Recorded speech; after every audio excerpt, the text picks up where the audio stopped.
Gildan Media presents Ikigai, The Japanese Secret to a Long and Happy Life. Written by Hector Garcia and Francesc Miralles. Translated by Heather Cleary. Read by Walter Dixon. Prologue. Ikigai, a mysterious word. This audiobook first came into being on a rainy night in Tokyo, when its authors sat down together for the first time in one of the city's tiny bars. We had each read each other's work, but had never met, thanks to the thousands of miles that separate Barcelona from the capital of Japan. Then a mutual acquaintance put us in touch, launching a friendship that led to this project and seems destined to last a lifetime. The next time we got together, a year later, we strolled through a park in downtown Tokyo and ended up talking about trends in Western psychology, specifically logotherapy, which helps people find their purpose in life. We remarked that Viktor Frankl's logotherapy had gone out of fashion among practicing therapists, who favored other schools of psychology, though people still search for meaning in what they do and how they live. We ask ourselves things like, what is the meaning of my life? Is the point just to live longer, or should I seek a higher purpose? Why do some people know what they want and have a passion for life, while others languish in confusion? At some point in our conversation, the mysterious word Ikigai came up. This Japanese concept, which translates roughly as the happiness of always being busy, is like logotherapy, but it goes a step beyond. It also seems to be one way of explaining the extraordinary longevity of the Japanese, especially on the island of Okinawa, where there are 24.55 people over the age of 100 for every 100,000 inhabitants, far more than the global average. Those who study why the inhabitants of this island in the south of Japan live longer than people anywhere else in the world believe that one of the keys, in addition to a healthful diet, a simple life in the outdoors, green tea, and the subtropical climate — its average temperature is like that of Hawaii — is the Ikigai that shapes their lives. While researching this concept, we discovered that not a single book in the fields of psychology or personal development is dedicated to bringing this philosophy to the West. Is Ikigai the reason there are more centenarians in Okinawa than anywhere else? How does it inspire people to stay active until the very end? What is the secret to a long and happy life? As we explored the matter further, we discovered that one place in particular, Ogimi, a rural town on the north end of the island with a population of 3,000, boasts the highest life expectancy in the world, a fact that has earned it the nickname of the Village of Longevity. Okinawa is where most of Japan's shikuwasa, a lime-like fruit that packs an extraordinary antioxidant punch, comes from. Could that be Ogimi's secret to long life? Or is it the purity of the water used to brew its moringa tea? We decided to go study the secrets of the Japanese centenarians in person. After a year of preliminary research, we arrived in the village, where residents speak an ancient dialect and practice an animist religion that features long-haired forest sprites called bunagaya, with our cameras and recording devices in hand. As soon as we arrived, we could sense the incredible friendliness of its residents, who laughed and joked incessantly amid lush green hills fed by crystalline waters. As we conducted our interviews with the eldest residents of the town, we realized that something far more powerful than just these natural resources was at work. An uncommon joy flows from its inhabitants and guides them through the long and pleasurable journey of their lives. Again, the mysterious Ikigai. But what is it exactly? How do you get it? It never ceased to surprise us that this haven of nearly eternal life was located precisely in Okinawa, where 200,000 innocent lives were lost at the end of World War II. Rather than harbor animosity toward outsiders, however, Okinawans live by the principle of ichariba chode, a local expression that means treat everyone like a brother, even if you've never met them before. It turns out that one of the secrets to happiness of Ogimi's residents is feeling like part of a community. From an early age, they practice yui ma'aru, or teamwork, and so are used to helping one another. Nurturing friendships, eating light, getting enough rest, and doing regular, moderate exercise are all part of the equation of good health. But at the heart of the joie de vivre that inspires these centenarians to keep celebrating birthdays and cherishing each new day is their Ikigai. The purpose of this audiobook is to bring the secrets of Japan's centenarians to you and give you the tools to find your own Ikigai.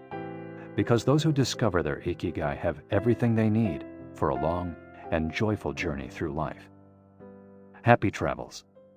Hector Garcia and Francesc Miralles. Chapter 1. Ikigai, the art of staying young while growing old.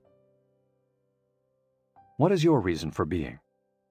According to the Japanese, everyone has an Ikigai, what a French philosopher might call a raison d'être. Some people have found their Ikigai, while others are still looking, though they carry it within them. Our Ikigai is hidden deep inside each of us, and finding it requires a patient search. According to those born on Okinawa, the island with the most centenarians in the world, our Ikigai is the reason we get up in the morning. Ikigai can be described as the common ground you find between what you're good at, what you love, what the world needs, and what you can be paid for. Whatever you do, don't retire. Having a clearly defined Ikigai brings satisfaction, happiness, and meaning to our lives. The purpose of this audiobook is to help you find yours, and to share insights from Japanese philosophy on the lasting health of body, mind, and spirit. One surprising thing you notice living in Japan is how active people remain after they retire. In fact, many Japanese people never really retire. They keep doing what they love for as long as their health allows. There is, in fact, no word in Japanese that means retire in the sense of leaving the workforce for good, as in English. According to Dan Buettner, a National Geographic reporter who knows the country well, having a purpose in life is so important in Japanese culture that our idea of retirement simply doesn't exist there. The island of almost eternal youth. Certain longevity studies suggest that a strong sense of community and a clearly defined Ikigai are just as important as the famously healthful Japanese diet, perhaps even more so. Recent medical studies of centenarians from Okinawa and other so-called blue zones, the geographic regions where people live longest, provide a number of interesting facts about these extraordinary human beings. Not only do they live much longer than the rest of the world's population, they also suffer from fewer chronic illnesses, such as cancer and heart disease. Inflammatory disorders are also less common. Many of these centenarians enjoy enviable levels of vitality and health that would be unthinkable for people of advanced age elsewhere. Their blood tests reveal fewer free radicals, which are responsible for cellular aging, as a result of drinking tea and eating until their stomachs are only 80% full. Women experience more moderate symptoms during menopause, and both men and women maintain higher levels of sexual hormones until much later in life. The rate of dementia is well below the global average. Though we'll consider each of these findings over the course of the audiobook, research clearly indicates that the Okinawans' focus on Ikigai gives a sense of purpose to each and every day and plays an important role in their health and longevity. The characters behind Ikigai. In Japanese, Ikigai is written by combining a character which means life with another which means to be worthwhile, and that can be broken down to the characters which mean armor, number one, and to be the first, to head into battle, taking initiative as a leader, and another character which means beautiful or elegant. The 5 blue zones. Okinawa holds first place among the world's blue zones. In Okinawa, women in particular live longer and have fewer diseases than anywhere else in the world. The 5 regions identified and analyzed by Dan Buettner in his book, The Blue Zones, are 1. Okinawa, Japan, especially the northern part of the island. The locals eat a diet rich in vegetables and tofu, typically served on small plates.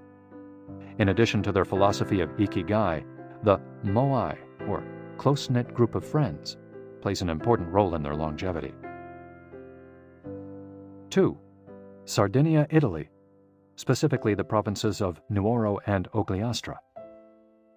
Locals on this island consume plenty of vegetables and 1 or 2 glasses of wine per day. As in Okinawa, the cohesive nature of this community is another factor directly related to longevity. 3. Loma Linda, California. researchers studied a group of Seventh-day Adventists who are among the longest living people in the United States. 4. The Nicoya Peninsula, Costa Rica. Locals remain remarkably active after 90. Many of the region's older residents have no problem getting up at 5:30 in the morning to work in the fields. 5. Ikaria, Greece. One of every 3 inhabitants of this island near the coast of Turkey is over 90 years old, compared to less than 1% of the population of the United States, a fact that has earned it the nickname of the Island of Long Life. The local secret seems to be a lifestyle that dates back to 500 BC. In the following chapters, we'll examine several factors that seem to be the keys to longevity and are found across the blue zones, paying special attention to Okinawa and its so-called Village of Longevity. First, however, it's worth pointing out that 3 of these regions are islands, where resources can be scarce and communities have to help one another. For many, helping others might be an Ikigai strong enough to keep them alive. According to scientists who have studied the 5 blue zones, the keys to longevity are diet, exercise, finding a purpose in life, an Ikigai, and forming strong social ties, that is, having a broad circle of friends and good family relations. Members of these communities manage their time well in order to reduce stress, consume little meat or processed foods, and drink alcohol in moderation. They don't do strenuous exercise, but they do move every day, taking walks and working in their vegetable gardens. People in the blue zones would rather walk than drive. Gardening, which involves daily, low-intensity movement, is a practice almost all of them have in common. The 80% secret. One of the most common sayings in Japan is harahachi-bu, which is repeated before or after eating and means something like, fill your belly to 80%. Ancient wisdom advises against eating until we are full. This is why Okinawans stop eating when they feel their stomachs reach 80% of their capacity, rather than overeating and wearing down their bodies with long digestive processes that accelerate cellular oxidation. Of course, there's no way to know objectively if your stomach is at 80% capacity. The lesson to learn from this saying is that we should stop eating when we're starting to feel full. The extra side dish, the snack we eat when we know in our hearts we don't really need it, the apple pie after lunch, all these will give us pleasure in the short term, but not having them will make us happier in the long term. The way food is served is also important. By presenting their meals on many small plates, the Japanese tend to eat less. A typical meal in a restaurant in Japan is served in 5 plates on a tray, 4 of them very small, and the main dish slightly bigger. Having 5 plates in front of you makes it seem like you're going to eat a lot, but what happens most of the time is that you end up feeling slightly hungry.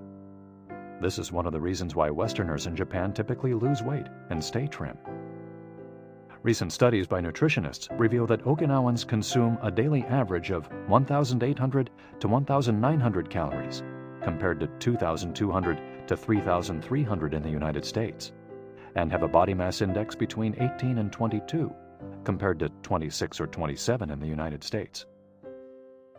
The Okinawan diet is rich in tofu, sweet potatoes, fish 3 times per week, and vegetables, roughly 11 ounces per day. In the chapter dedicated to nutrition, we'll see which healthy, antioxidant-rich foods are included in this 80%. Moai, connected for life. It is customary in Okinawa to form close bonds within local communities. A moai is an informal group of people with common interests who look out for one another. For many, serving the community becomes part of their Ikigai. The moai has its origins in hard times, when farmers would get together to share best practices and help one another cope with meager harvests. Members of a moai make a set monthly contribution to the group. This payment allows them to participate in meetings, dinners, games of go and shogi, Japanese chess, or whatever hobby they have in common. The funds collected by the group are used for activities, but if there's money left over, one member, decided on a rotating basis, receives a set amount from the surplus. In this way, being part of a moai helps maintain emotional and financial stability. If a member of a moai is in financial trouble, he or she can get an advance from the group's savings. While the details of each moai's accounting practices vary according to the group and its economic means, the feeling of belonging and support gives the individual a sense of security and helps increase life expectancy. Following this brief introduction to the topics covered in this audiobook, we look at a few causes of premature aging in modern life, and then explore different factors related to Ikigai. Chapter 2. Anti-Aging Secrets.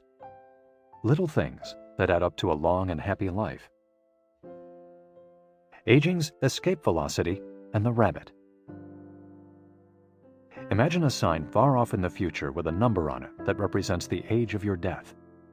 Every year that you live, you advance closer to the sign. When you reach the sign, you die. Now, imagine a rabbit holding the sign and walking to the future. Every year that you live, the rabbit is half a year as far away. After a while, you will reach the rabbit and die. But what if the rabbit could walk at a pace of 1 year for every year of your life? You would never be able to catch the rabbit, and therefore you would never die. The speed at which the rabbit walks to the future is our technology. The more we advance technology and knowledge of our bodies, the faster we can make the rabbit walk. Aging's escape velocity is the moment at which the rabbit walks at a pace of 1 year per year or faster, and we become immortal. Aging's escape velocity. For more than a century, we've managed to add an average of 0.3 years to our life expectancy every year. But what would happen if we had the technology to add a year of life expectancy every year? In theory, we would achieve biological immortality, having reached aging's escape velocity. Researchers with an eye to the future, such as Ray Kurzweil and Aubrey de Grey, claim that we'll reach this escape velocity in a matter of decades. Other scientists are less optimistic, predicting that we'll reach a limit, a maximum age we won't be able to surpass no matter how much technology we have. For example, some biologists assert that our cells stop regenerating after about 120 years. Active mind, youthful body. There is much wisdom in the classic saying, mens sana in corpore sano, a sound mind and a sound body.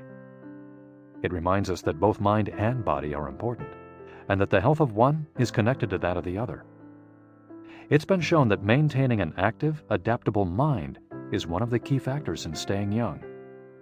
Having a youthful mind also drives you toward a healthy lifestyle that will slow the aging process.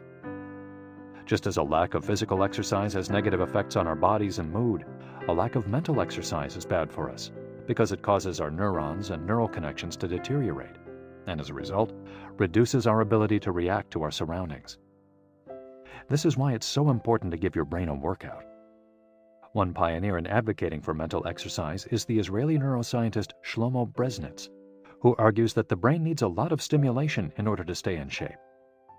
As he stated in an interview with Edward Punset for the Spanish television program Redis, there is a tension between what is good for someone and what they want to do. This is because people, especially older people, like to do things as they've always done them. The problem is that when the brain develops ingrained habits, it doesn't need to think anymore. Things get done quickly and efficiently on automatic pilot, often in a very advantageous way. This creates a tendency to stick to routines, and the only way of breaking these is to confront the brain with new information. Presented with new information, the brain creates new connections and is revitalized. This is why it's so important to expose yourself to change, even if stepping outside your comfort zone means feeling a bit of anxiety. The effects of mental training have been scientifically demonstrated. According to Collins Hemingway and Shlomo Bresnitz in their book Maximum Brain Power, Challenging the Brain for Health and Wisdom, mental training is beneficial on many levels. You begin exercising your brain by doing a certain task for the first time, he writes. And at first, it seems very difficult, but as you learn how to do it, the training is already working. The second time, you realize that it's easier, not harder to do because you're getting better at it. This has a fantastic effect on a person's mood. In and of itself, it's a transformation that affects not only the results obtained, but also his or her self-image. This description of a mental workout might sound a bit formal, but simply interacting with others, playing a game, for example, offers new stimuli and helps prevent the depression that can come with solitude. Our neurons start to age while we're still in our 20s. This process is slowed, however, by intellectual activity, curiosity, and a desire to learn. Dealing with new situations, learning something new every day, playing games, and interacting with other people seem to be essential for anti-aging strategies for the mind. Furthermore, a more positive outlook in this regard will yield greater mental benefits. Stress, accused of killing longevity. Many people seem older than they are. Research into the causes of premature aging has shown that stress has a lot to do with it, because the body wears down much faster during periods of crisis. The American Institute of Stress investigated this degenerative process and concluded that most health problems are caused by stress. Researchers at the Heidelberg University Hospital conducted a study in which they subjected a young doctor to a job interview, which they made even more stressful by forcing him to solve complex math problems for 30 minutes. Afterward, they took a blood sample. What they discovered was that his antibodies had reacted to stress the same way they react to pathogens, activating the proteins that trigger an immune response. The problem is that this response not only neutralizes harmful agents, it also damages healthy cells, leading them to age prematurely. The University of California conducted a similar study, taking data and samples from 39 women who had high levels of stress due to the illness of one of their children, and comparing them to samples from women with healthy children and low levels of stress. They found that stress promotes cellular aging by weakening cell structures known as telomeres, which affect cellular regeneration and how our cells age. As the study revealed, the greater the stress, the greater the degenerative effects on cells. How does stress work? These days, people live at a frantic pace and in a nearly constant state of competition. At this fever pitch, stress is a natural response to the information being received by the body as potentially dangerous or problematic. Theoretically, this is a useful reaction, as it helps us survive in hostile surroundings. Over the course of our evolution, we have used this response to deal with difficult situations and to flee from predators. The alarm that goes off in our head makes our neurons activate the pituitary gland, which produces hormones that release corticotropin, which in turn circulates through the body via the sympathetic nervous system. The adrenal gland is then triggered to release adrenaline and cortisol. Adrenaline raises our respiratory rate and pulse and prepares our muscles for action, getting the body ready to react to perceived danger, while cortisol increases the release of dopamine and blood glucose, which is what gets us charged up and allows us to face challenges. These processes are, in moderation, beneficial. They help us overcome challenges in our daily lives. Nonetheless, the stress to which human beings are subjected today is clearly harmful. Compare the lives of cave dwellers with modern humans. Cave dwellers were relaxed most of the time. Modern humans work most of the time and are alert to any and all threats. Cave dwellers felt stress only in very specific situations. Modern humans are online or waiting for notifications from their cell phones 24 hours a day. To cave dwellers, the threats were real. A predator could end their lives at any moment. For modern humans, the brain associates the ping of a cell phone or an email notification with the threat of a predator. For cave dwellers, high doses of cortisol and adrenaline at moments of danger kept the body healthy. In modern humans, low doses of cortisol flow constantly through the body, with implications for a range of health problems, including adrenal fatigue and chronic fatigue syndrome. Stress has a degenerative effect over time. A sustained state of emergency affects the neurons associated with memory, as well as inhibiting the release of certain hormones, the absence of which can cause depression. Its secondary effects include irritability, insomnia, anxiety, and high blood pressure. As such, though challenges are good for keeping mind and body active, we should adjust our high-stress lifestyles in order to avoid the premature aging of our bodies. Be mindful about reducing stress. Whether or not the threats we perceive are real, stress is an easily identifiable condition that not only causes anxiety, but is also highly psychosomatic, affecting everything from our digestive system to our skin. This is why prevention is so important in avoiding the toll that stress takes on us, and why many experts recommend practicing mindfulness. The central premise of this stress reduction method is focusing on the self. noticing our responses, even if they are conditioned by habit, in order to be fully conscious of them. In this way, we connect with the here and now and limit thoughts that tend to spiral out of control. We have to learn to turn off the autopilot that's steering us in an endless loop. We all know people who snack while talking on the phone or watching the news. You ask them if the omelet they just ate had an onion in it, and they can't tell you, says Roberto Alcibar, who abandoned his fast-paced life to become a certified instructor of mindfulness after an illness threw him into a period of acute stress. One way to reach such a state of mindfulness is through meditation, which helps filter the information that reaches us from the outside world. It can also be achieved through breathing exercises, yoga, and body scans. Achieving mindfulness involves a gradual process of training, but with a bit of practice, we can learn to focus our mind completely, which reduces stress and helps us live longer. A little stress is good for you. While sustained, intense stress is a known enemy of longevity and both mental and physical health, low levels of stress have been shown to be beneficial. After observing a group of test subjects for more than 20 years, Dr. Howard S. Friedman, a psychology professor at the University of California, Riverside, discovered that people who maintained a low level of stress, who faced challenges and put their heart and soul into their work in order to succeed, lived longer than those who chose a more relaxed lifestyle and retired earlier. From this, he concluded that a small dose of stress is a positive thing, as those who live with low levels of stress tend to develop healthier habits, smoke less, and drink less alcohol. Given this, it's not surprising that many of the supercentenarians, people who live to be 110 or more, whom you'll meet in this audiobook, talk about having lived intense lives and working well into old age. A lot of sitting will age you. In the Western world in particular, the rise in sedentary behavior has led to numerous diseases, such as hypertension and obesity, which in turn affect longevity. Spending too much time seated at work or at home not only reduces muscular and respiratory fitness, but also increases appetite and curbs the desire to participate in activities. Being sedentary can lead to hypertension, imbalanced eating, cardiovascular disease, osteoporosis, and even certain kinds of cancer. Recent studies have shown a connection between a lack of physical activity and the progressive distortion of telomeres in the immune system, which ages those cells and, in turn, the organism as a whole. This is a problem at all life stages, not only among adults.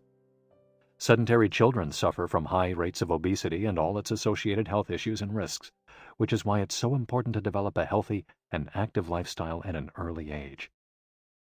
It's easy to be less sedentary. It just takes a bit of effort and a few changes to your routine. We can access a more active lifestyle that makes us feel better inside and out. We just have to add a few ingredients to our everyday habits.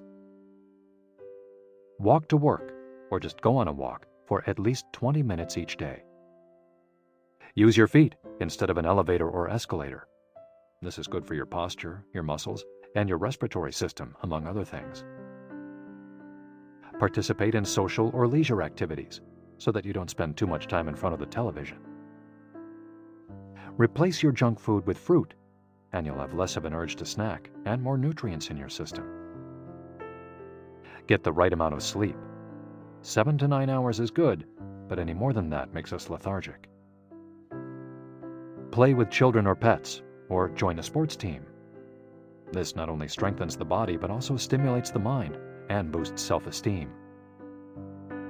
Be conscious of your daily routine in order to detect harmful habits and replace them with more positive ones. By making these small changes, we can begin to renew our bodies and minds and increase our life expectancy. A model's best-kept secret. Though we age both externally and internally, both physically and mentally, one of the things that tell us the most about people's age is their skin, which takes on different textures and colors according to processes going on beneath the surface. Most of those who make their living as models claim to sleep between 9 and 10 hours the night before a fashion show. This gives their skin a taut, wrinkle-free appearance and a healthy, radiant glow. Science has shown that sleep is a key anti-aging tool because when we sleep, we generate melatonin, a hormone that occurs naturally in our bodies. The pineal gland produces it from the neurotransmitter serotonin, according to our diurnal and nocturnal rhythms, and it plays a role in our sleep and waking cycles. A powerful antioxidant, melatonin, helps us live longer and also offers the following benefits. It strengthens the immune system. It contains an element that protects against cancer. It promotes the natural production of insulin. It slows the onset of Alzheimer's disease. It helps prevent osteoporosis and fight heart disease. For all these reasons, melatonin is a great ally in preserving youth. It should be noted, however, that melatonin production decreases after age 30. We can compensate for this by eating a balanced diet and getting more calcium, soaking up a moderate amount of sun each day, getting enough sleep, avoiding stress, alcohol, tobacco, and caffeine, all of which make it harder to get a good night's rest, depriving us of the melatonin we need. Experts are trying to determine whether artificially stimulating production of melatonin might help slow the aging process, which would confirm the theory that we already carry the secret to longevity within us. Anti-aging attitudes. The mind has tremendous power over the body and how quickly it ages. Most doctors agree that the secret to keeping the body young is keeping the mind active, a key element of Ikigai, and not caving in when we face difficulties throughout our lives. One study, conducted at Yeshiva University, found that the people who live the longest have two dispositional traits in common: a positive attitude and a high degree of emotional awareness. In other words, those who face challenges with a positive outlook and are able to manage their emotions are already well on their way toward longevity. A stoic attitude, serenity in the face of a setback, can also help keep you young, as it lowers anxiety and stress levels and stabilizes behavior. This can be seen in the greater life expectancies of certain cultures with unhurried, deliberate lifestyles. Many centenarians and supercentenarians have similar profiles.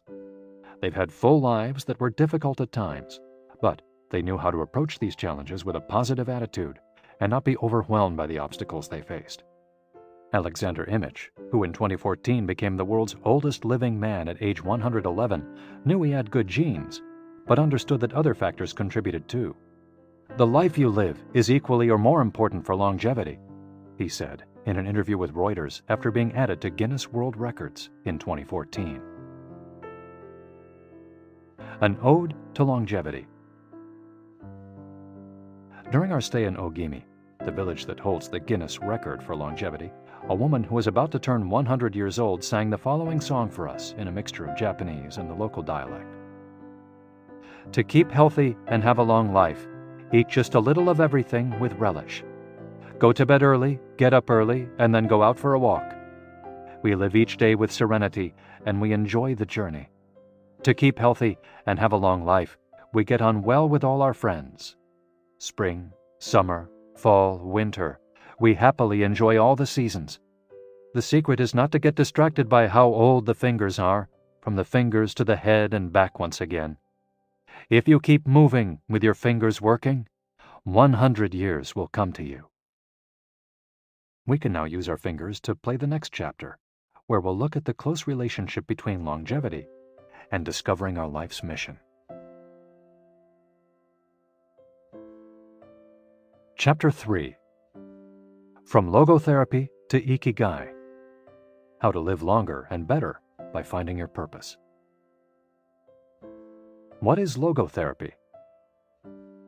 A colleague once asked Viktor Frankl to define his school of psychology in a single phrase, to which Frankl replied, "Well, in logotherapy, the patient sits up straight and has to listen to things that are, on occasion, hard to hear." The colleague had just described psychoanalysis to him in the following terms. "In psychoanalysis, the patient lies down on a couch and tells you things that are, on occasion, hard to say." Frankl explains that one of the first questions he would ask his patients was, "Why do you not commit suicide?" Usually the patient found good reasons not to and was able to carry on. What then does logotherapy do? The answer is pretty clear. It helps you find reasons to live. Logotherapy pushes patients to consciously discover their life's purpose in order to confront their neuroses. Their quest to fulfill their destiny then motivates them to press forward, breaking the mental chains of the past and overcoming whatever obstacles they encounter along the way. Something to live for. A study conducted by Frankl in his Vienna clinic found that among both patients and personnel, around 80% believed that human beings needed a reason for living, and around 60% felt they had someone or something in their lives worth dying for. The search for meaning. The search for purpose became a personal driving force that allowed Frankl to achieve his goals. The process of logotherapy can be summarized in these 5 steps. 1. A person feels empty, frustrated, or anxious. 2. The therapist shows him that what he is feeling is the desire to have a meaningful life. 3. The patient discovers his life's purpose at that particular point in time. 4. Of his own free will, the patient decides to accept or reject that destiny. 5. This newfound passion for life helps him overcome obstacles and sorrows. Frankl himself would live and die for his principles and ideals. His experiences as a prisoner at Auschwitz showed him that everything can be taken from a man but one thing, the last of the human freedoms: to choose one's attitude in any given set of circumstances, to choose one's own way.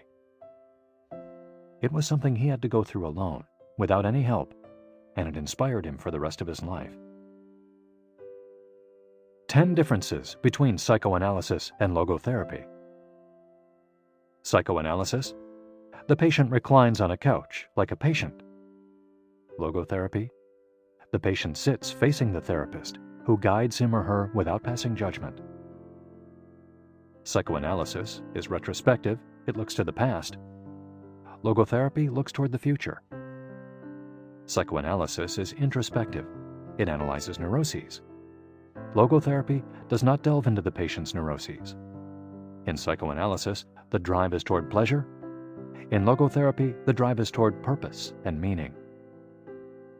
Psychoanalysis centers on psychology. Logotherapy includes a spiritual dimension. Psychoanalysis works on psychogenic neuroses. Logotherapy also works on noogenic or existential neuroses. Psychoanalysis analyzes the unconscious origin of conflicts, instinctual dimension. Logotherapy deals with conflicts when and where they arise, spiritual dimension. Psychoanalysis limits itself to the patient's instincts. Logotherapy also deals with spiritual realities. Psychoanalysis is fundamentally incompatible with faith.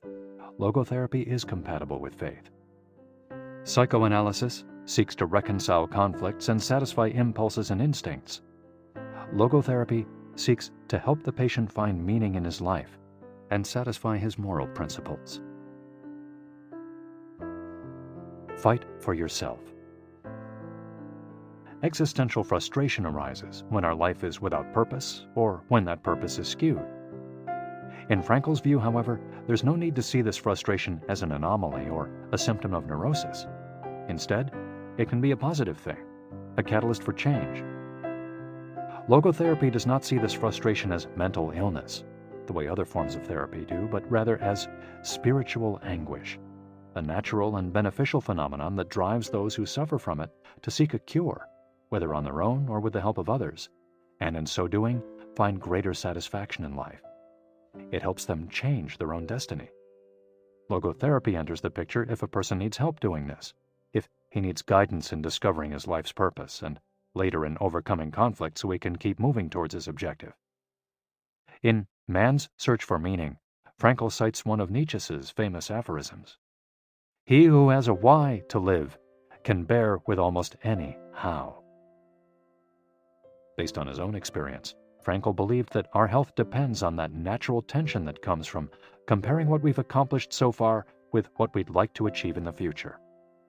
What we need, then, is not a peaceful existence, but a challenge we can strive to meet by applying all the skills at our disposal. Existential crisis, on the other hand, is typical of modern societies in which people do what they're told to do or what others do, rather than what they want to do. They often try to fill the gap between what is expected of them and what they want for themselves with economic power, or physical pleasure, or by numbing their senses. It can even lead to suicide. Sunday neurosis, for example, is what happens when, without the obligations and commitments of the work week, the individual realizes how empty he is inside. He has to find a solution. Above all, he has to find his purpose, his reason for getting out of bed, his Ikigai. I feel empty inside. In a study conducted at the Vienna Polyclinic Hospital, Frankel's team found that 55% of the patients they interviewed were experiencing some degree of existential crisis. According to logotherapy, discovering one's purpose in life helps an individual fill that existential void.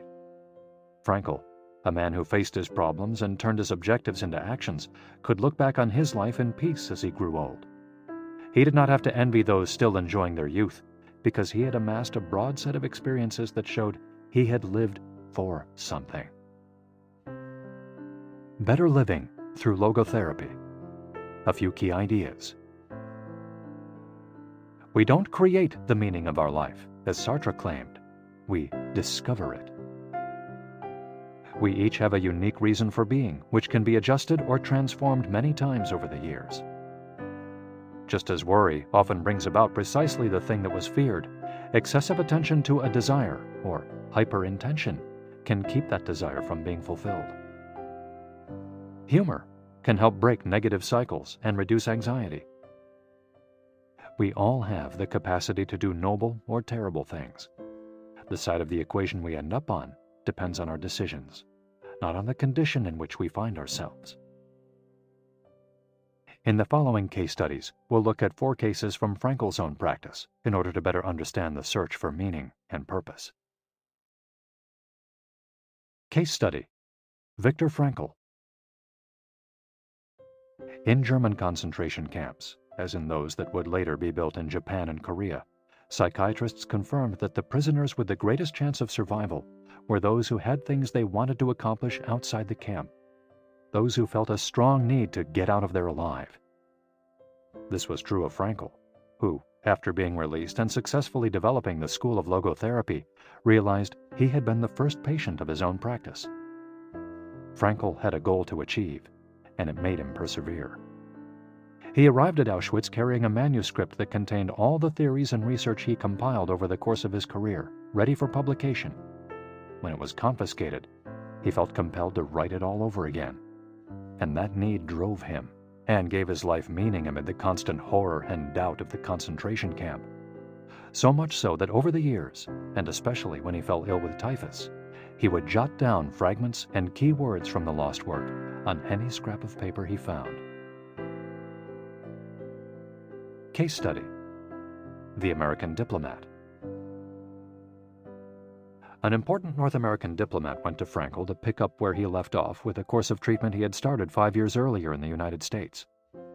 When Frankl asked him why he had started therapy in the first place, the diplomat answered that he hated his job and his country's international policies, which he had to follow and enforce. His American psychoanalyst, whom he had been seeing for years, insisted he make peace with his father so that his government and his job, both representations of the paternal figure, would seem less disagreeable. Frankl, however, showed him in just a few sessions that his frustration was due to the fact that he wanted to pursue a different career, and the diplomat concluded his treatment with that idea in mind. 5 years later, the former diplomat informed Frankl that he'd been working during that time in a different profession, and that he was happy. In Frankl's view, the man not only didn't need all those years of psychoanalysis, he also couldn't even really be considered a patient in need of therapy.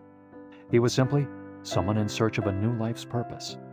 As soon as he found it, his life took on deeper meaning. Case study: The Suicidal Mother. The mother of a boy who had died at age 11 was admitted to Frankl's clinic after she tried to kill herself and her other son. It was this other son, paralyzed since birth, who kept her from carrying out her plan.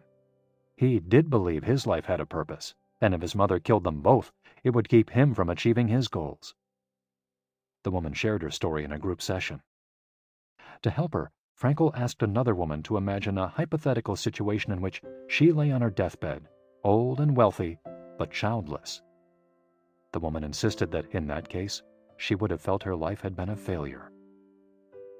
When the suicidal mother was asked to perform the same exercise, imagining herself on her deathbed, she looked back and realized that she had done everything in her power for her children, for both of them. She had given her paralyzed son a good life, and he had turned into a kind, reasonably happy person. To this, she added, crying, "As for myself, I can look back peacefully on my life, for I can say my life was full of meaning, and I have tried hard to live it fully. I have done my best. I have done my best for my son. My life was no failure." In this way, by imagining herself on her deathbed and looking back, the suicidal mother found the meaning that, though she was not aware of it, her life already had. Case study: The Grief-Stricken Doctor. An elderly doctor, unable to overcome the deep depression into which he'd fallen after the death of his wife 2 years earlier, went to Frankel for help. Instead of giving him advice or analyzing his condition, Frankel asked him what would have happened if he had been the one who died first. The doctor, horrified, answered that it would have been terrible for his poor wife, that she would have suffered tremendously. To which Frankel responded, "You see, doctor, you've spared her all that suffering, but the price you have to pay for this is to survive and mourn her." The doctor didn't say another word. He left Frankel's office in peace after taking the therapist's hand in his own. He was able to tolerate the pain in place of his beloved wife. His life had been given a purpose. Morita therapy. In the same decade that logotherapy came into being, a few years earlier in fact, Shoma Morita created his own purpose-centered therapy in Japan. It proved to be effective in the treatment of neurosis, obsessive-compulsive disorder, and post-traumatic stress. In addition to being a psychotherapist, Shoma Morita was a Zen Buddhist, and his therapy left a lasting spiritual mark on Japan. Many Western forms of therapy focus on controlling or modifying the patient's emotions. In the West, we tend to believe that what we think influences how we feel, which in turn influences how we act. In contrast, Morita therapy focuses on teaching patients to accept their emotions without trying to control them, since their feelings will change as a result of their actions. In addition to accepting the patient's emotions, Morita therapy seeks to create new emotions on the basis of actions. According to Morita, these emotions are learned through experience and repetition. Morita therapy is not meant to eliminate symptoms. Instead, it teaches us to accept our desires, anxieties, fears, and worries, and let them go. As Morita writes in his book, Morita Therapy and the True Nature of Anxiety-Based Disorders, "In feelings, it is best to be wealthy and generous." Morita explained the idea of letting go of negative feelings with the following fable. A donkey that is tied to a post by a rope will keep walking around the post in an attempt to free itself, only to become more immobilized and attached to the post. The same thing applies to people with obsessive thinking, who become more trapped in their own suffering when they try to escape from their fears and discomfort. The basic principles of Morita therapy. 1. Accept your feelings. If we have obsessive thoughts, we should not try to control them or get rid of them. If we do, they become more intense. Regarding human emotions, the Zen master would say, if we try to get rid of one wave with another, we end up with an infinite sea. We don't create our feelings. They simply come to us, and we have to accept them. The trick is welcoming them. Morita likened emotions to the weather. We can't predict or control them. We can only observe them. To this point, he often quoted the Vietnamese monk Thich Nhat Hanh, who would say, "Hello, solitude. How are you today? Come, sit with me, and I will care for you." 2. Do what you should be doing. We shouldn't focus on eliminating symptoms, because recovery will come on its own. We should focus instead on the present moment, and if we're suffering, on accepting that suffering. Above all, we should avoid intellectualizing the situation. The therapist's mission is to develop the patient's character so he or she can face any situation, and character is grounded in the things we do. Morita therapy does not offer its patients explanations, but rather allows them to learn from their actions and activities. It doesn't tell you how to meditate or how to keep a diary the way Western therapies do. It's up to the patient to make discoveries through experience. 3. Discover your life's purpose. We can't control our emotions, but we can take charge of our actions every day. This is why we should have a clear sense of our purpose and always keep Morita's mantra in mind. What do we need to be doing right now? What action should we be taking? The key to achieving this is having dared to look inside yourself to find your Ikigai. The 4 phases of Morita therapy. Morita's original treatment, which lasts 15 to 21 days, consists of the following stages. 1. Isolation and rest, 5 to 7 days. During the first week of treatment, the patient rests in a room without any external stimuli. No television, books, family, friends, or speaking. All the patient has is his thoughts. He lies down for most of the day and is visited regularly by the therapist, who tries to avoid interacting with him as much as possible. The therapist simply advises the patient to continue observing the rise and fall of his emotions as he lies there. When the patient gets bored and wants to start doing things again, he's ready to move on to the next stage of therapy. 2. Light occupational therapy, 5 to 7 days. In this stage, the patient performs repetitive tasks in silence. One of these is keeping a diary about his thoughts and feelings. The patient goes outside after a week of being shut in, takes walks in nature, and does breathing exercises. He also starts doing simple activities such as gardening, drawing, or painting. During this stage, the patient is still not allowed to talk to anyone except the therapist. 3. Occupational therapy, 5 to 7 days. In this stage, the patient performs tasks that require physical movement. Dr. Morita liked to take his patients to the mountains to chop wood. In addition to physical tasks, the patient is also immersed in other activities such as writing, painting, or making ceramics. The patient can speak with others at this stage, but only about the tasks at hand. 4. The return to social life and the real world. The patient leaves the hospital and is reintroduced to social life, but maintains the practices of meditation and occupational therapy developed during treatment. The idea is to re-enter society as a new person, with a sense of purpose, and without being controlled by social or emotional pressures. Nikan meditation. Morita was a great Zen master of Nikan introspective meditation. Much of his therapy draws on his knowledge and mastery of this school, which centers on 3 questions the individual must ask him or herself. 1. What have I received from person X? 2. What have I given to person X? 3. What problems have I caused person X? Through these reflections, we stop identifying others as the cause of our problems and deepen our own sense of responsibility. As Morita said, if you are angry and want to fight, think about it for 3 days before coming to blows. After 3 days, the intense desire to fight will pass on its own. And now, Ikigai. Logotherapy and Morita therapy are both grounded in a personal, unique experience that you can access without therapists or spiritual retreats. The mission of finding your Ikigai, your existential fuel. Once you find it, it's only a matter of having the courage and making the effort to stay on the right path. In the following chapters, we'll take a look at the basic tools you'll need to get moving along that path. Finding flow in the tasks you've chosen to do, eating in a balanced and mindful way, doing low-intensity exercise, and learning not to give in when difficulties arise. In order to do this, you have to accept that the world, like the people who live in it, is imperfect, but that it's still full of opportunities for growth and achievement. Are you ready to throw yourself into your passion as if it were the most important thing in the world?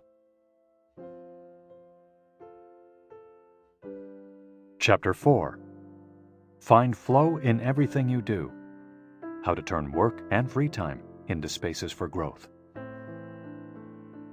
We are what we repeatedly do. Excellence, then, is not an act, but a habit. Aristotle. Going with the flow. Imagine you're skiing down one of your favorite slopes. Powdery snow flies up on both sides of you like white sand. Conditions are perfect. You are entirely focused on skiing as well as you can. You know exactly how to move at each moment. There is no future, no past. There is only the present. You feel the snow, your skis, your body, and your consciousness united as a single entity. You are completely immersed in the experience, not thinking about or distracted by anything else.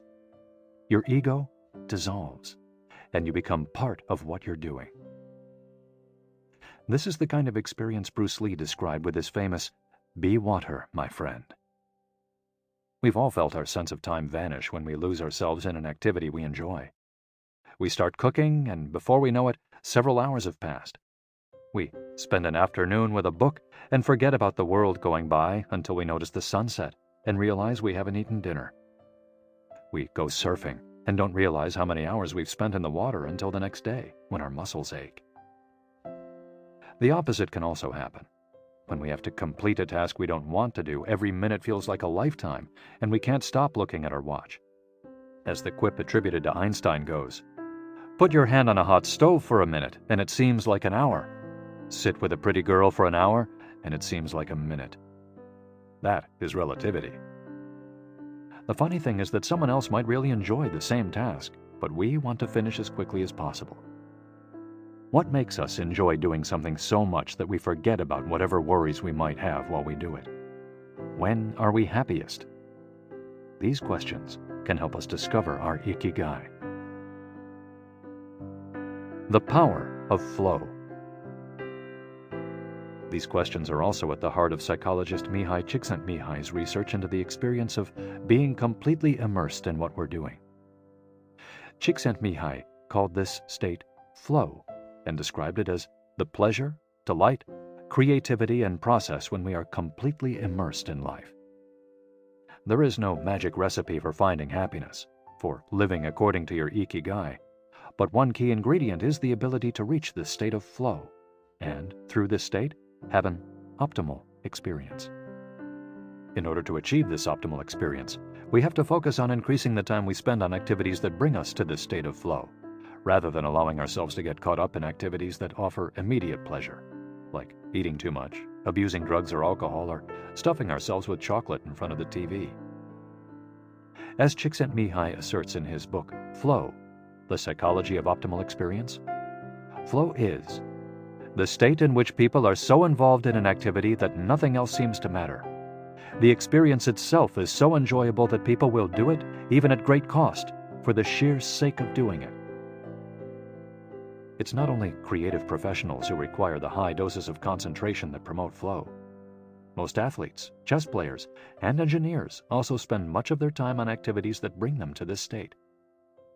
According to Csikszentmihalyi's research, a chess player feels the same way upon entering a state of flow as a mathematician working on a formula, or a surgeon performing an operation. A professor of psychology, Csikszentmihalyi analyzed data from people around the world and discovered that flow is the same among individuals of all ages and cultures. In New York and Okinawa, we all reach a state of flow in the same way. But what happens to our mind when we're in that state? When we flow, we're focused on a concrete task without any distractions. Our mind is in order. The opposite occurs when we try to do something while our mind is on other things. The 7 conditions for achieving flow. According to researcher Owen Schaffer of DePaul University, the requirements for achieving flow are 1. Knowing what to do. 2. Knowing how to do it. 3. Knowing how well you're doing. 4. Knowing where to go, where navigation is involved. 5. Perceiving significant challenges. 6. Perceiving significant skills. 7. Being free from distractions. If you often find yourself losing focus while working on something you consider important, there are several strategies you can employ to increase your chances of achieving flow. Strategy number 1: choose a difficult task, but not too difficult. Schaffer's model encourages us to take on tasks that we have a chance of completing, but that are slightly outside our comfort zone. Every task, sport or job, has a set of rules, and we need a set of skills to follow them. If the rules for completing a task or achieving a purpose are too basic relative to our skill set, we'll likely get bored. Activities that are too easy lead to apathy. If, on the other hand, we assign ourselves to a task that is too difficult, we won't have the skills to complete it and will almost certainly give up and feel frustrated to boot. The ideal is to find a middle path, something aligned with our abilities but just a bit of a stretch, so we experience it as a challenge. That's what Ernest Hemingway meant when he said, "Sometimes I write better than I can." We want to see challenges through to the end because we enjoy the feeling of pushing ourselves. Bertrand Russell expressed a similar idea when he said, "To be able to concentrate for a considerable amount of time is essential to difficult achievement." If you're a graphic designer, learn a new software program for your next project. If you're a programmer, use a new programming language. If you're a dancer, try to incorporate into your next routine a movement that has seemed impossible for years. Add a little something extra, something that takes you out of your comfort zone. Even doing something as simple as reading means following certain rules, having certain abilities and knowledge. If we set out to read a book on quantum mechanics for specialists in physics without being specialists in physics ourselves, we'll probably give up after a few minutes. On the other end of the spectrum, if we already know everything a book has to tell us, we'll get bored right away. However, if the book is appropriate to our knowledge and abilities and builds on what we already know, we'll immerse ourselves in our reading, and time will flow.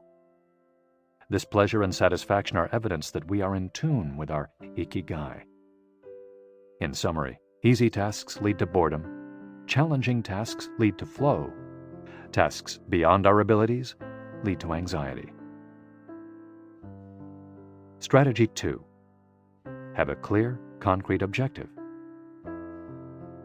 Video games, played in moderation, board games, and sports are great ways to achieve flow because the objective tends to be very clear.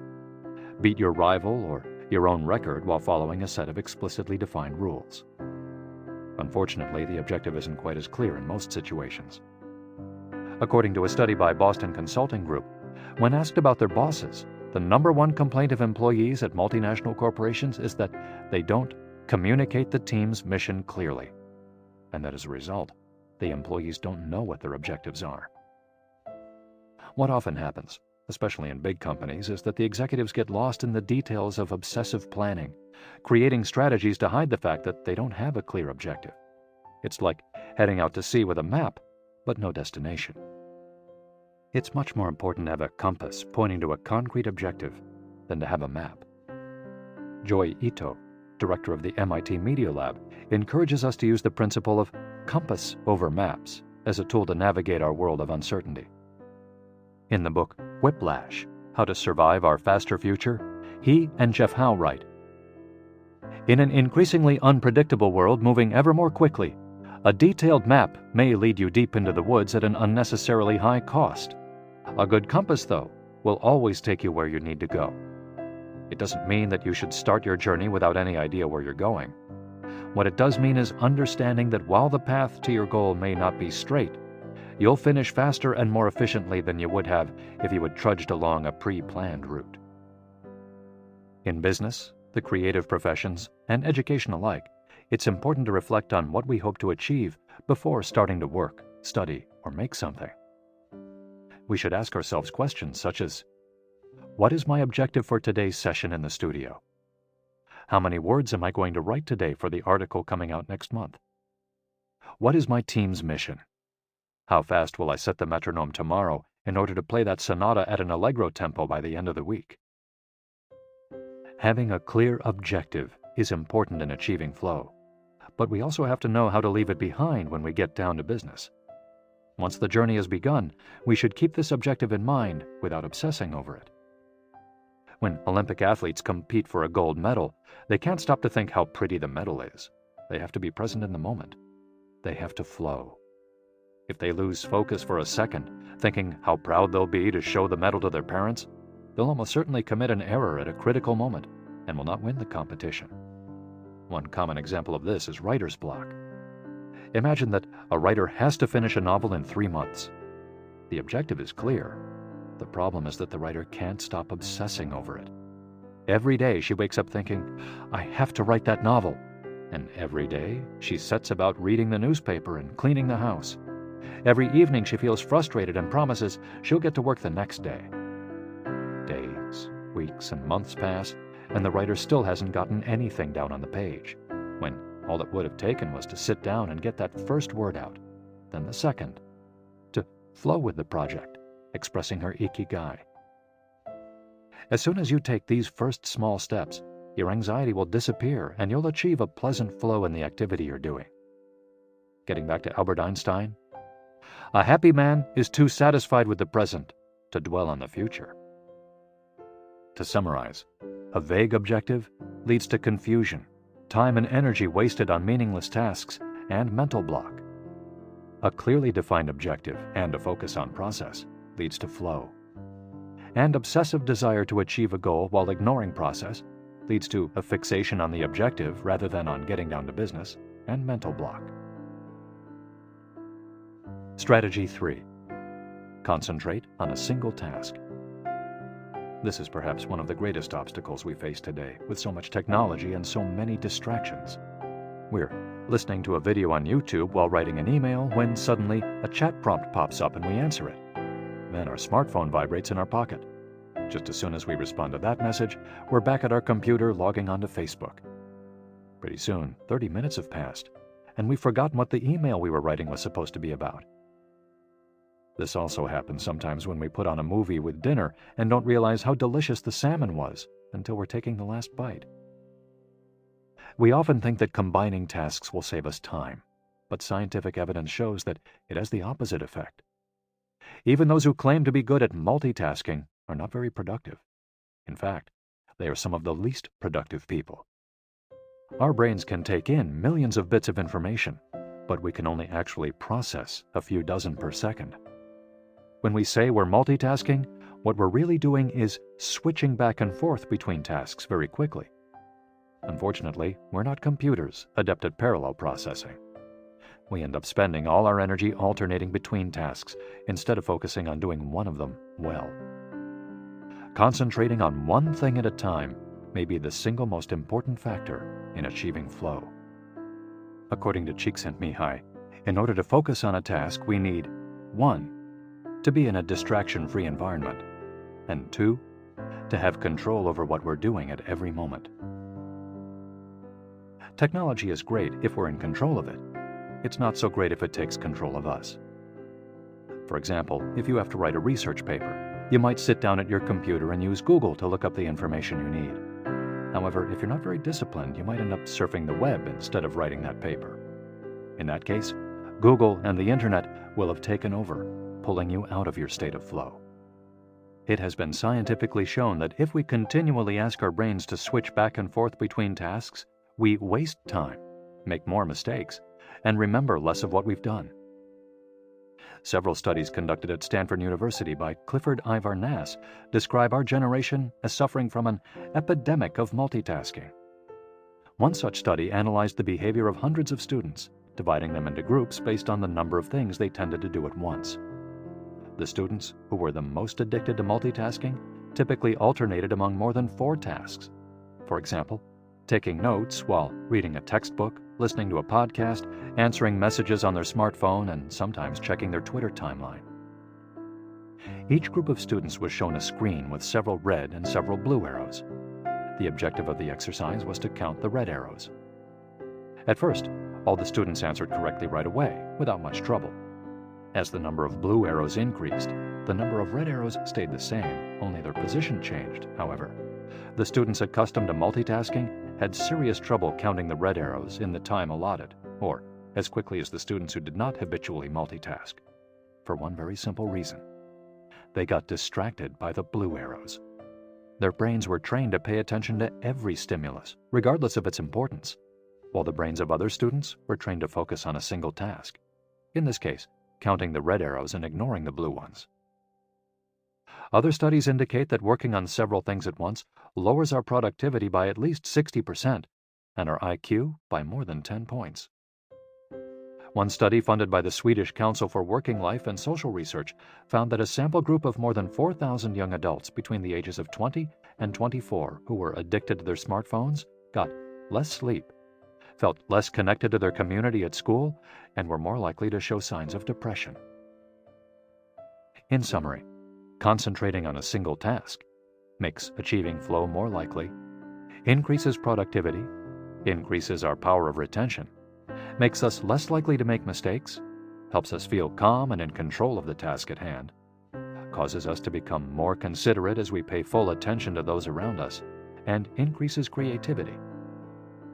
Multitasking makes achieving flow impossible, decreases productivity by 60%, though it doesn't seem to, makes it harder to remember things, makes us more likely to make mistakes, makes us feel stressed by the sensation that we're losing control, that our tasks are controlling us, causes us to hurt those around us through our addiction to stimuli, always checking our phones, always on social media, and reduces creativity.